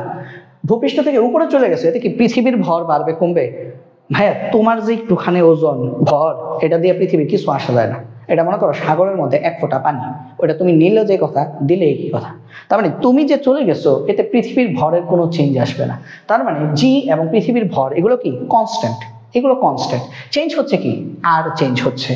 এই জায়গায় যখন বস্তুটা ছিল, তখন পৃথিবীর কেন্দ্র থেকে বস্তু দূরত্ব কত ছিল? আর মানে পৃথিবীর কেন্দ্র থেকেই তো অভিকর্ষজ ত্বরণটা তৈরি হয়, পৃথিবীর কেন্দ্রের দিকেই তো সবাইকে টানে, তাই না? তার মানে বস্তুটা যখন এখানে ছিল, তখন এখান থেকে কেন্দ্রের দিকে টানলে সে কত দূরে টান খাইতো? আর দূরে। বাট বস্তুটা যখন এখানে নিয়ে গেছে, এখন সে কত দূরে টান খাবে? আর প্লাস এইচ দূরে টান খাবে। তাহলে দূরত্ব বেড়ে গেছে, ঠিক আছে, দূরত্ব বেড়ে গেছে। তাহলে এখানে আমাদের কি আসবে? আর প্লাস এইচ হোল স্কয়ার। এটা হচ্ছে আমাদের 2 নং সমীকরণ, ঠিক আছে। তাহলে আমরা ভূপৃষ্ঠে যে অভিকর্ষজ ত্বরণ সেটাকে বলছি স্মল জি, সেটা দিয়ে 1 নং সমীকরণ বের করলাম। এবং এইচ উচ্চতায় যে অভিকর্ষজ ত্বরণ সেটাকে বলছি জি আপ, এখানে আমরা 2 নং সমীকরণ দিলাম। আমার উদ্দেশ্য কি ভাইয়া? আমি ভূপৃষ্ঠ থেকে উচ্চতর স্থানে স্মল জি বের করব, মানে জি আপ বের করব। তাহলে এখন আমরা কি করব? 2 কে 1 দিয়ে ভাগ করব। আমরা যদি 2 কে 1 দিয়ে যদি ভাগ করি, তাহলে আমরা কি পাই? তাহলে আমরা পাই g up divided by g equal to, দেখো 2 কে 1 দিয়ে ভাগ করলে আমাদের, আমরা একদম যেহেতু ছোট মানুষ আমরা সবাই নাকি, তো সেই তো আমি হচ্ছে একটু ডিটেইলসে করি। তাহলে জি আপের বদলে আমি বসাবো এটা g M by R plus H whole square, আর নিচে কি বসাবো? G M by r square, ঠিক আছে। আচ্ছা, তাহলে এটা সমান আমরা আসলে কি লিখতে পারি? বা আমরা লিখবো জি আপ ডিভাইডেড বাই জি সমান জি এম ভাইয়া কাটা যায়, তাও আমি কাটবো না, এখন আরেক লাইন বেশি লিখি, G M by R plus H whole square, গুণ দিলে কি হবে? উল্টে যাবে, উপরে চলে যাবে আর স্কয়ার, নিচে চলে যাবে জিএম। এই যে এটা উল্টে গেছে।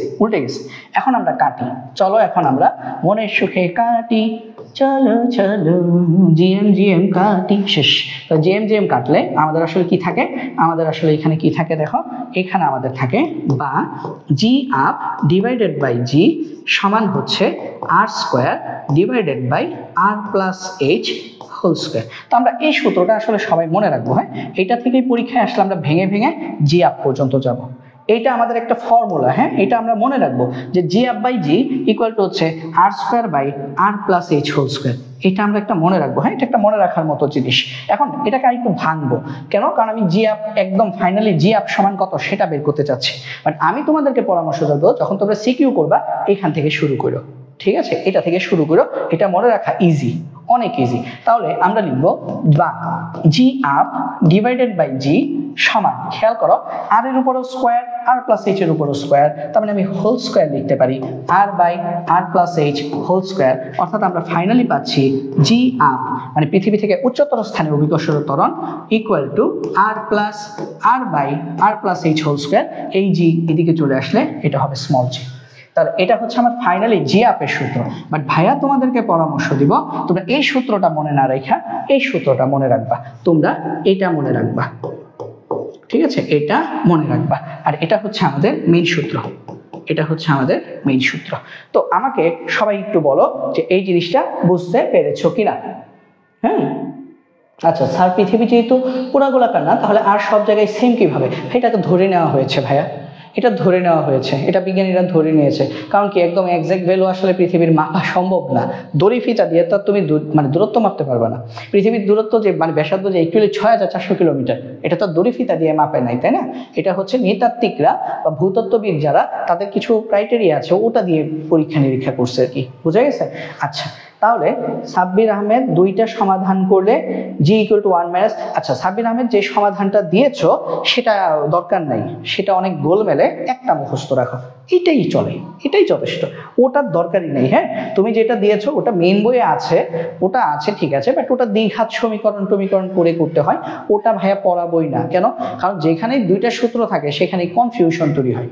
তোমাকে যদি আমি যদি বলি যে জি আপের আরেকটা সূত্র আছে, তখন পরীক্ষার হলে তোমার মাথা কাজ করবে না। ভাই একটা সূত্রই মনে রাখো, ঠিক আছে? একটা সূত্র দিয়ে তো চলে, আর দরকার নেই। আচ্ছা, তো আমি দেখতে পাচ্ছি ক্লিয়ার, ঠিক আছে? ঐশ্বর্য ক্লিয়ার? আমাকে সবাই একটু জানাও যে এই জিনিসটা আমরা সবাই ক্লিয়ারলি বুঝতে পেরেছি কিনা, এটা আমাকে একটু জানাও, এটা আমরা সবাই ক্লিয়ারলি বুঝতে পারলাম কি না। বলো বলো বলো। ঠিক আছে সারা, বুঝছি, ঠিক আছে, বুঝতে পেরেছি, চলো তাহলে যাই। এই অঙ্কটা করবো। এটা হচ্ছে জিআপের অঙ্ক। ভূপৃষ্ঠ হতে কত উচ্চতায় উঠলে, কত উচ্চতায় উঠলে, কত উচ্চতায়, কত উচ্চতা মানে কি, কত উচ্চতা মানে হচ্ছে এইচ বের করতে বলছে। কোন বস্তুর ওজন 1/3 হবে। খুবই খুবই খুবই মজার একটা ম্যাথ। ওজন 1/3 হবে। ভাইয়া ওজন মানে কি জি, জি তো ত্বরণ। ওজন কি ডব্লিউ, ওজন কি একটা বল, বল মানে কি এমজি, তার মানে এমজি 1/3 হবে। এখন কথা হচ্ছে এমজি, এমটা কি ভর। হ্যাঁ পৃথিবী থেকে উপরে যাও নিচে যাও যেখানে মন চায় সেখানে যাও, তোমার ভর চেঞ্জ হবে? হবে না ভাইয়া, চেঞ্জ হবে কি জি। তার মানে ওজন 1/3 হয়েছে মানে কি জি 1/3 হয়েছে, কারণ ও ভরটা সেম ছিল। জি 1/3 হয়েছে, ভর দিয়ে গুণ করছো, ওজন 1/3 হয়েছে। আসো বোঝাই বিষয়টা, খেয়াল করো। লিখি, ধরি, ধরি ভূপৃষ্ঠে, ভূপৃষ্ঠে ওজন ডব্লিউ। তাহলে সুতরাং এইচ উচ্চতায়, এইচ উচ্চতা, আমি এইচটাই বের করব, এইচ উচ্চতায় ওজন, এইচ উচ্চতা মানে কি উপরে না, এটাকে আমরা কি বলবো ডব্লিউ আপ। ডব্লিউ আপ কত, ওজন 1/3 হবে, W/3। এখন আমরা সূত্র তো ডব্লিউ দিয়ে না, আমরা মাত্র দেখছি সূত্র কি, হ্যাঁ সূত্র হচ্ছে জি দিয়ে। তাহলে ডব্লিউ ইকুয়াল টু কি আমরা জানি এমজি, তাহলে বা এমজি আপ সমান এমজি ডিভাইডেড বাই 3। ঠিক আছে, এখন দেখো এই এম আর এম কি সেম বস্তুর জন্য না, তাহলে এম এম কাটা, এম এম দাও কেটে, কেটে কেটে কেটে, এই যে কেটে দিলাম, কুটুস কুটুস করে কেটে দিলাম। তাহলে দেখো ওজন 1/3, এটার মানে কি ভাইয়া, ওজন 1/3 হওয়ার মানে হচ্ছে আমাদের অভিকর্ষজ ত্বরণ 1/3। তাহলে g up equal to G/3, g up equal to G/3। তার মানে আমাকে সরাসরি প্রশ্নে বলে নাই যে কত উচ্চতায় কোনো বস্তুর অভিকর্ষজ ত্বরণ বা কত উচ্চতায় কোনো বস্তুর ত্বরণ 1/3 হবে, ত্বরণ না বলে বলছে ওজন। তো ওজন 1/3 মানে কি ত্বরণ 1/3। এখন সূত্র বসে অঙ্ক করে ফেলবা। তাহলে চলো সূত্র বসাই। আমরা জানি উচ্চতার সূত্র কি, এইচ উচ্চতার জন্য জি এর সূত্র কি, ওই যে বলছি তোমাদেরকে এখান থেকে করতে, g up by g divided by r square by R plus H whole square. ঠিক আছে, বা তুমি এটলিস্ট এখান থেকে করো r by R plus H whole square. তাহলে r by R plus H whole square. এখন খেয়াল করে দেখো, তুমি বের করবে কি এইচ উচ্চতা বের করবে। ভাই এইচ কোথায় আছে, স্কোয়ারের ভেতরে আছে, এইচের উপর স্কোয়ার। ভাই মনে রাখবা যার উত্তর বের করবা তাকে কখনোই রুটের ভেতরে রাখা যাবে না, তার উপর কখনো পাওয়ার রাখা যাবে না। তার মানে তুমি এইচ বের করতে যাচ্ছ, তার মানে অবশ্যই পাওয়ারটাকে কি করতে হবে, ভেনিশ করে ফেলতে হবে। তো পাওয়ার ভেনিশ করবে কিভাবে, উভয় পক্ষকে রুট করে দাও বর্গমূল। তাহলে বর্গমূল করলে কি আসবে, জি আপ বাই জি সমান কত আসবে, r by R plus H. ঠিক আছে, তাহলে উভয় পক্ষকে বর্গমূল করেছি। এখন দেখো ম্যাথটা কত সহজে করে ফেলা যায়। তারপরে দেখো, এখন দেখো root over g up by g. ভাই জি আপ বাই জি সমান কত তোমরা বলো তো। এই যে দেখো তো, জি যদি নিচে চলে আসে, জিটা যদি নিচে চলে আসে, বা আমি এক কাজ করি, আমি যেহেতু জি আপ বাই জি লাগবে, তো আমি একটা কাজ করি না কেন, এখানে আমি লিখে ফেলি জি আপ বাই জি। জি যদি নিচে চলে আসে এটা কত আসবে, 1/3 আসবে। তার মানে আমরা বুঝে ফেললাম জি আপ বাই জি মানে কি 1/3। তাহলে এই যে জি আপ বাই জি এটার বদলে কি বসাবা, 1/3 বসাবা।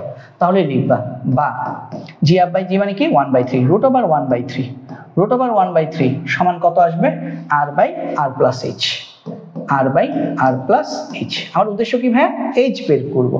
তাহলে খেয়াল করে দেখো, এখন 1 কে রুট করলে কত 1, 3 কে রুট করলে কত √3 equal to R by R plus H. বা উদ্দেশ্য কি এইচ বের করবো। তাহলে খেয়াল করো আর আর গুণ করো, √3r equal to R plus H. H বের করবো, এইচ আলাদা করে ফেলি, তাহলে এইচ ইকুয়াল টু কত √3r, এবং এই আরটা যদি এদিকে আসতো মাইনাসের আর হয়ে যেত, তাহলে √3r মাইনাস আর।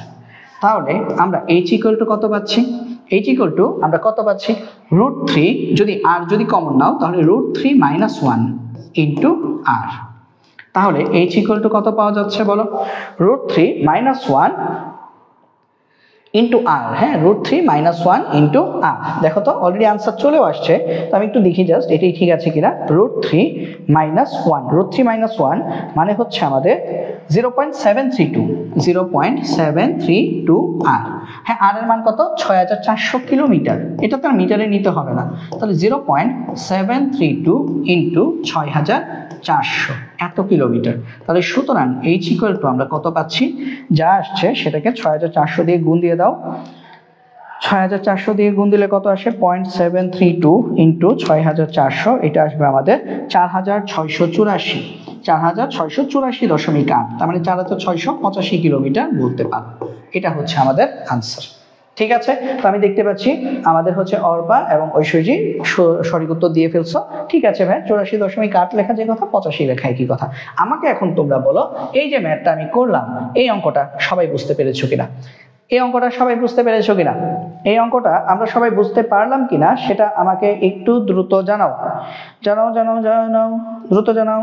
আমরা শেষের পথে চলে আসছি। হ্যাঁ, আর মাত্র মনে করো 10 থেকে 15 মিনিট লাগবে, তাহলেই হচ্ছে আমাদের আজকের ক্লাসটা শেষ হয়ে যাবে। আমাদের আর 10 থেকে 15 মিনিট সময় লাগবে, তাহলে আমাদের আজকের ক্লাসটা শেষ হয়ে যাবে। তো যারা আছো এখন পর্যন্ত, ধৈর্য ধরে তারা থাকো, এবং হচ্ছে ক্লাস শেষে যেটা করবা সেটা হচ্ছে অবশ্যই ক্লাস শেষে হচ্ছে ভাইয়ার একটু স্ক্রিনশট নিয়ে নেবা এখানে, এবং সেটা দিয়ে তোমার অনুভূতি, ক্লাস করে কেমন লাগলো সেটা আমাদের গ্রুপে পোস্ট করে জানিয়ে দিবা। ঠিক আছে? আচ্ছা, তাহলে ঠিক আছে, সাব্বির ক্লিয়ার, অর্পা বুঝছি। ঠিক আছে, তাহলে দেখি, তারপরে দেখি ভূপৃষ্ঠ হতে নিম্নতর স্থানে। নিম্নতর স্থান মানে কি? আরে বাংলাদেশের পতাকায় কে বলছি, যদিও হয় নাই, খালি সবুজ আর লাল কালার মিলছে। ঠিক আছে, শুধুমাত্র সবুজ আর লাল কালার মিলছে। তাহলে দেখো তো, আমি আগে বলছি তোমাদেরকে, ভূপৃষ্ঠ থেকে নিম্নতর স্থানে যখন বের করব তখন আমরা কোন ফর্মুলা ইউজ করব ভাইয়া? g equal to 4/3 pi rho g r. এই ফর্মুলাটাকে ধরে আমরা হচ্ছে কাজ করব। ঠিক আছে, এটা আমি তোমাদেরকে মুখস্থর মতোই করাই ফেলতেছি, মানে কোনো টেকনিক টুকনিক বোঝার টাইম নাই। সহজ কথা, আমাদের উচ্চতর স্থানে হলে আমরা gm/r² দিয়ে করব, আর নিম্নতর স্থান হলে আমরা এটা দিয়ে করব, ঘনত্ব দিয়ে করব, সহজে। ঠিক আছে, কারণ কি, এখন দেখো, এটা হচ্ছে মনে করো আমাদের ভূকেন্দ্র। তো বস্তুটা প্রথমে ছিল এইখানে, ভাই বস্তুটা প্রথমে এইখানে ছিল, মানে কতটুকু উপরে ছিল? আর দূরত্বে ছিল, আর এটা ছিল আর দূরত্বে। ঠিক আছে, এরপরে কি হলো বলো তো? এরপরে কি হয়ে গেল বলো? এরপরে জিনিস যেটা হলো সেটা হচ্ছে আমাদের বস্তুটা এইখান থেকে h দূরত্বে নিচে এইখানে নামাইছো, তাহলে এই দূরত্বটা কত ভাইয়া? এই দূরত্বটা হচ্ছে h। তাহলে এখন বস্তুটা কতটুকু পড়ে আছে? এখন বস্তুটা আছে r-h। ভাইয়া উপরে যখন উঠাইছো তখন আর এর সাথে h প্লাস করেছো, যখন তুমি নিচে নামাচ্ছ তখন আর থেকে h মাইনাস করবা। এই তো কাজ, আর কিছু না। তাহলে এই যে তুমি ভূপৃষ্ঠে জিতে আর আছে, আর h গভীরতায় যে জি পাবা সেটার মধ্যে জি ডাউন, h গভীরতা কি জি ডাউন, সেটার মধ্যে r-h লিখবা। সিম্পল, আর কোনো কাজ নাই। তাহলে কেন দেখো তো, আমি আবার তোমাদের সাথে একটু আলোচনা করে দিই, আবার লিখি, দাঁড়াও, আবার আবার আবার আবার আবার আবার আবার আবার চলো আবার গাই চলো চলো। এই যে দেখো, এটা হচ্ছে আর, এখান থেকে এতটুকু পর্যন্ত হচ্ছে আর, তাহলে এটা হচ্ছে আর। ঠিক আছে, এই জায়গাটা হচ্ছে আমাদের আর। এখন বস্তুটা প্রথমে ছিল এইখানে, তারপর বস্তুটাকে তুমি নেমেছো এইখানে, তারপরে বস্তুটা তোমার h পরিমাণ নিচে নেমেছে, তাহলে এখন বস্তুটা আছে r-h। তার মানে তোমার জি যখন বের করছো, জি স্মল জি ভূপৃষ্ঠের জন্য দূরত্ব কত? আর। আর যখন h গভীরতায় নামিয়ে নিছো, h গভীরতা, তখন দূরত্ব কত? r-h। সিম্পল, আর তো কিছু নাই। ঠিক আছে, আর কিছু নাই। ঠিক আছে, আচ্ছা, সবুজ কালার অংশটার কি কোনো ভ্যালু নাই এই কেসে? আচ্ছা, তো ভাইয়া সবুজ কালারের ওই h, ওইটাই তো মাইনাস করছো, অবশ্যই ভ্যালু আছে। সবুজ কালারটাই কত? h দূরত্ব নিচে নামাইছো, তাহলে h দূরত্ব নিচে নামাইছো, r-h। সবুজ কালারটা যদি না দিতাম তাহলে কি তুমি h কি বুঝতা? সবুজ কালারের অবশ্যই অবশ্যই এখানে একটা গুরুত্ব আছে, তাই না? খুবই খুবই গুরুত্বপূর্ণ একটা জিনিস কিন্তু সবুজ। তাহলে খেয়াল করো, আমরা লিখি, ধরি ভূপৃষ্ঠে আমাদের জি কত? 4/3 পাই রো জি আর, 1 নং সমীকরণ। ঠিক আছে, আচ্ছা, হ্যাঁ, আচ্ছা, তারপরে খেয়াল করি আমরা, সুতরাং h গভীরতায়, কারণ ভূপৃষ্ঠ থেকে নিচে যাচ্ছি, নিচে মানে কি? গভীরে। খনিতে যাচ্ছি, খনি, তোমরা আবার খুনি ভাইবো না, খনি তো ওদের খুন করে, আর খনি মানে কি? মাটির নিচে যা থাকে, খনি। তাহলে h গভীরতায় জি কি? জি ডাউন ইকুয়াল টু কি আসবে? 4/3 পাই রো জি। জি ডাউনের ক্ষেত্রে আর কি হয়ে যাবে? r-h হয়ে যাবে। আর মাইনাস এইচ হয়ে যাবে। কথা কি বোঝা গেছে? তুমি যখন নিচে যাচ্ছ, হ্যাঁ পাই তো পাই চেঞ্জ হবে না, পৃথিবীর গড় ঘনত্ব চেঞ্জ হবে না, জিও চেঞ্জ হবে না, খালি চেঞ্জ হবে আর এর বদলে আর মাইনাস এইচ। কারণ এখন তোমার পৃথিবীর কেন্দ্রের দিকে চলে যাচ্ছ, তাহলে দূরত্ব কতটুকু কমছে? যতটুকু নিচে নামছো ততটুকু কমছে। আর আগে কতটুকু দূরত্ব বাড়ছিল? যতটুকু উপরে উঠছিলা এইচ ওই অঙ্কে ছিল, মানে উচ্চতর স্থানে ছিল আর প্লাস এইচ, আর নিম্নতর স্থানে কি আর মাইনাস এইচ। এই হচ্ছে ঘটনা। তাহলে এখন আমরা কি করব?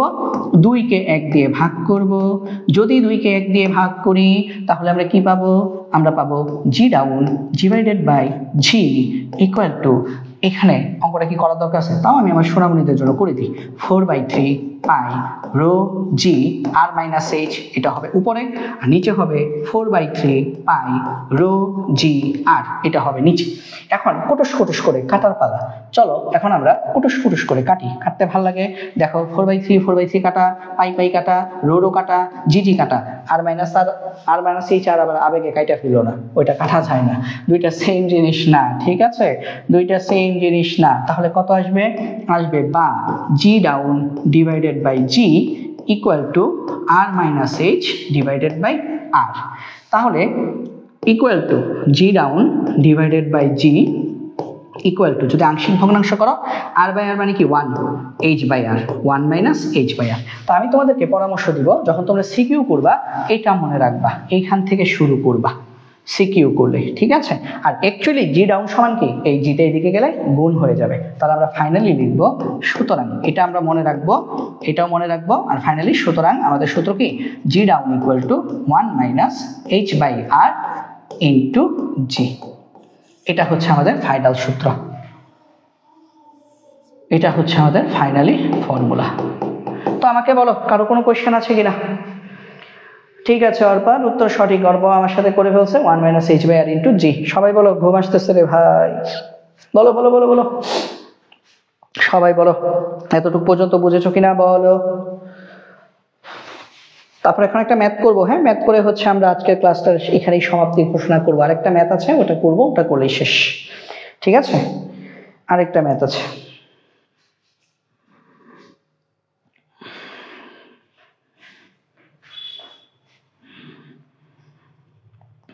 সবাই বুঝেছি? যারা যারা আছি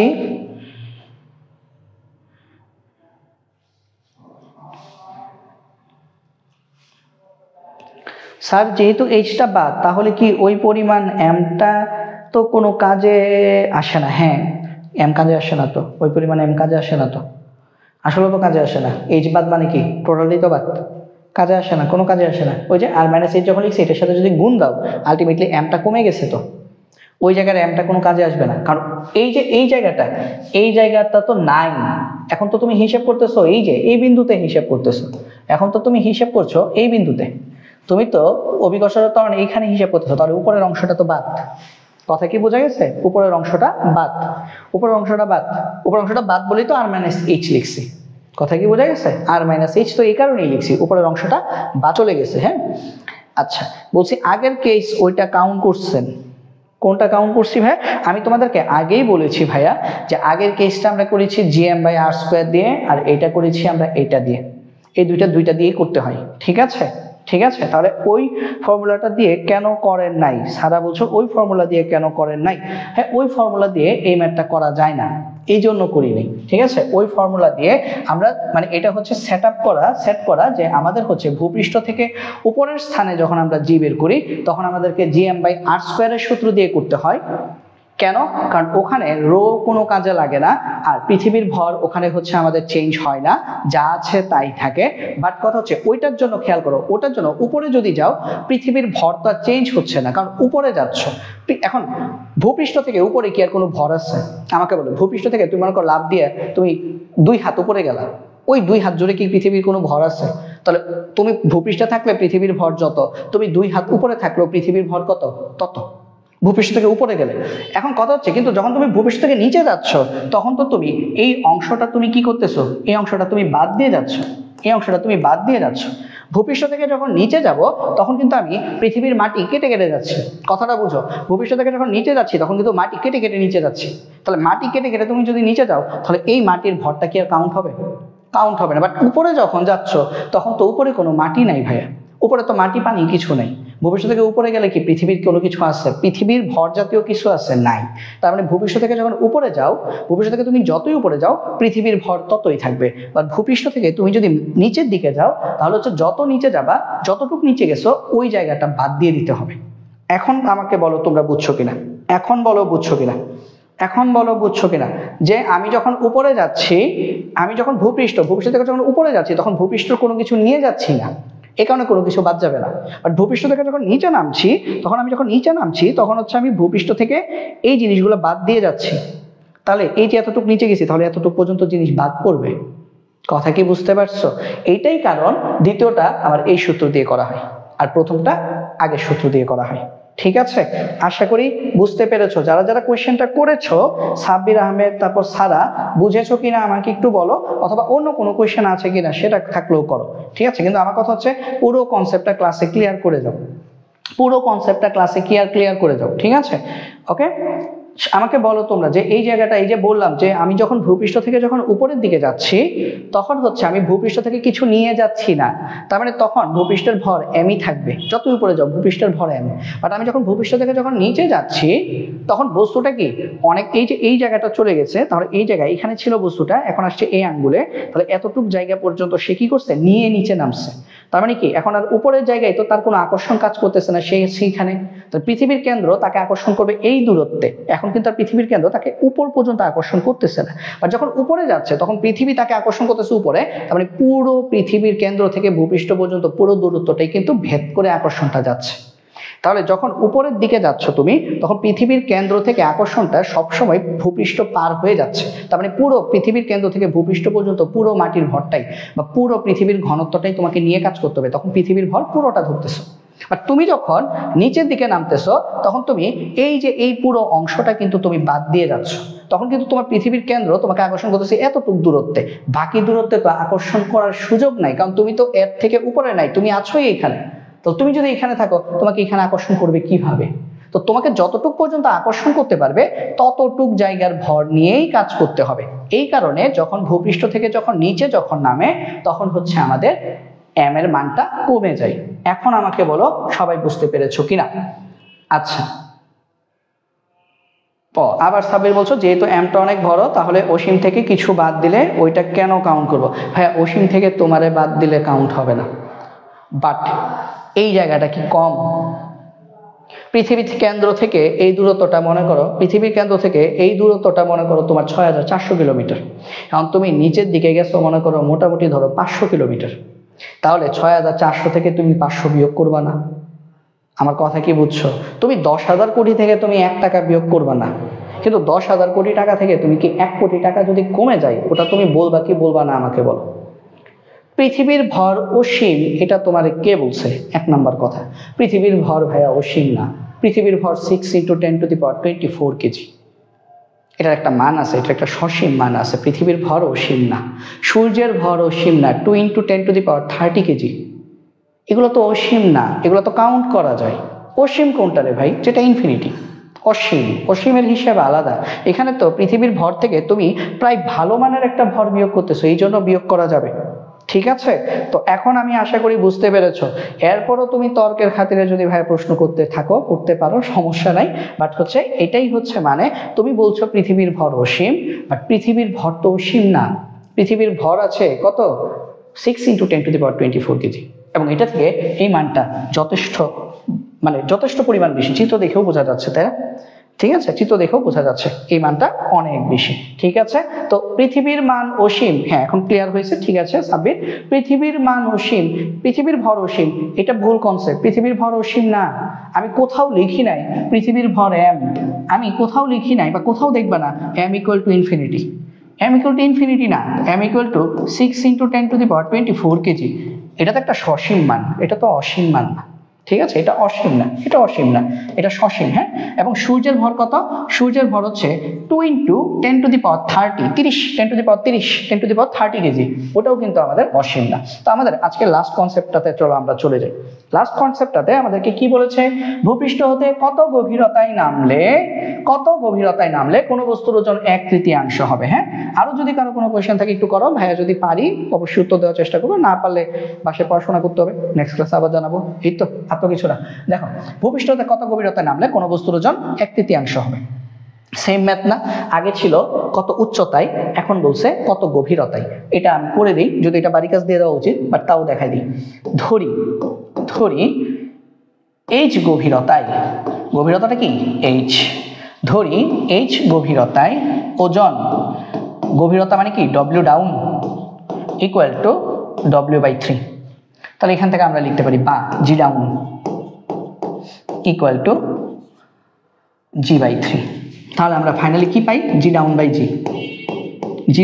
জি ইকুয়াল টু 1/3। ঠিক আছে, g down by g equal to 1/3।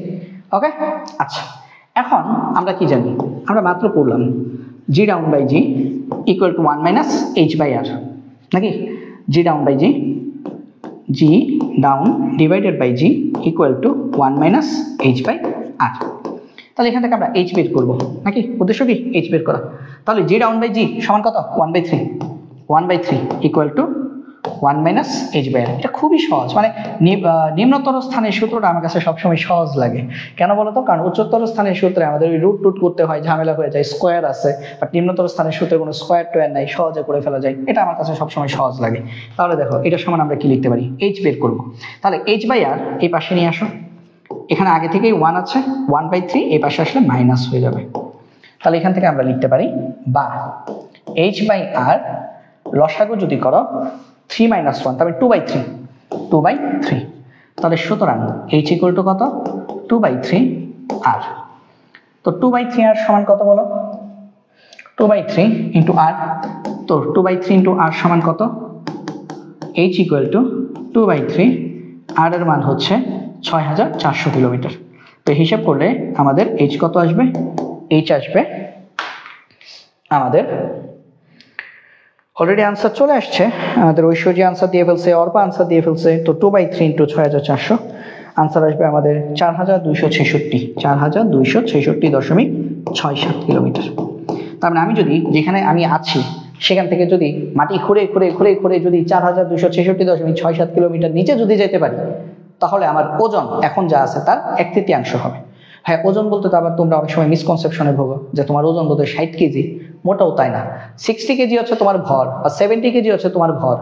ঠিক আছে, এটাকে 9.8 দিয়ে গুণ করলে হয় ওজন, বুঝা গেছে? তার মানে এই মুহূর্তে মনে করো একটা 60 কেজি ওজনের বা 50 কেজি 50 কেজি ওজনের একটা মানুষ, তার পৃথিবীতে ওজন, ভূপৃষ্ঠে তার ওজন হচ্ছে 490 নিউটন। সে যদি এত কিলোমিটার নিচে যায় তাহলে তার ওজন হয়ে যাবে 490 এর 1/3। তো 490 কে 3 দিয়ে ভাগ করবা, ভাগ করলে কত আসে, 163 নিউটনের মতো আসবে। তার মানে 163 নিউটন হয়ে যাবে। তো এই হচ্ছে আমাদের আজকের কনসেপ্ট। তো আমি দেখতে পাচ্ছি কি বলছে স্যার, আমরা কোনো কিছু মাপলে মেরু আর বিষুব দুইটা অঞ্চলে কেন সেম মান পাই না, কেন? কারণ এম তো চেঞ্জ পসিবল না। আচ্ছা, তোমার এই প্রশ্নের উত্তর আমি আগামীকাল দিব। আগামীকাল, আজকে আমরা কি পড়ছি, আজকে আমরা বলছি পৃথিবীর আজকে আমরা পড়ছি পৃথিবীর ভূপৃষ্ঠ থেকে উচ্চতর স্থানে আর নিম্নতর স্থানে জি এর মান। আগামীকাল আমরা পড়বো ভূপৃষ্ঠের ভিন্ন ভিন্ন অক্ষাংশে জি এর মান। তোমার প্রশ্নের উত্তরটা আগামীকালকে ক্লাসে তুমি পেয়ে যাবা, যে কেন বিষুব অঞ্চল আর মেরু অঞ্চলে জি এর মান ডিফারেন্ট হয়। এম তো ঠিক থাকে, আসলে এম এর কোনো কনসেপ্টই নাই সেখানে। ভূপৃষ্ঠের উপরে যখন থাকি তখন যে সূত্র থাকে সেটা তো আসলে এম বলে কিছু থাকে না, সেখানে কজের একটা ব্যাপার থাকে। তো ওই সূত্রের ব্যাখ্যা বিবৃতি আমি তোমাদের দেখাবো না, কারণ ওই সূত্রের ব্যাখ্যা বিবৃতি দেখানোটা অনেক প্যারা হয়ে যায়, এবং ওই সূত্রের ব্যাখ্যা বিবৃতি আমাদের পরীক্ষায় আসেও না। ওটা মেইন বইয়ে আছে, বাট ওটা হচ্ছে চিত্র এঁকে 3 ডাইমেনশনাল চিত্র, তো ওটা আসলে ওভাবে ফিল করা যায় না। তো যার কারণে আমি ওটা সরাসরি সূত্রটা তোমাদেরকে দিয়ে দিব, এবং সূত্রের মাধ্যমে আমরা প্রমাণ করে দেখাবো কিভাবে আমাদের ভূপৃষ্ঠে এবং ভূপৃষ্ঠের ভিন্ন ভিন্ন অক্ষাংশে জি এর মান ভিন্ন ভিন্ন হয়। ওটা একটা সূত্রের কারণে হয়, ওটা আসলে আর কোনো চেঞ্জ না। ঠিক আছে, আচ্ছা সারা বলছো ওটা আর চেঞ্জ হয় না ভাইয়া, ওটাতে আর চেঞ্জ হয় না, ওটাতে আমাদের ল্যামডা চেঞ্জ হয়, ওখানে অক্ষাংশের চেঞ্জ হয়। অক্ষাংশ চেঞ্জ হওয়ার কারণে আমাদের হচ্ছে ওখানে জি এর মানটা তারতম্য হয়। ওটা একটু ধৈর্য ধরো, আগামীকাল সেম টাইমে ক্লাস, রাত 8টায় ক্লাস, আগামীকাল রাত 8টার ক্লাসে এই যে আমরা পড়াবো এই জায়গাতে এই যে সরল দোলক পড়বো, সরল দোলকের ব্যবহার পড়বো। হ্যাঁ, এই জায়গায় আমাদের হচ্ছে কোথায় যেন একটা আছে, পৃথিবীর ভিন্ন ভিন্ন অক্ষাংশে একটা আছে, ওটা নিয়ে আমি তুলি নাই, আচ্ছা হয়তো ওটা হয়তো সামহাউ মিস্টেক।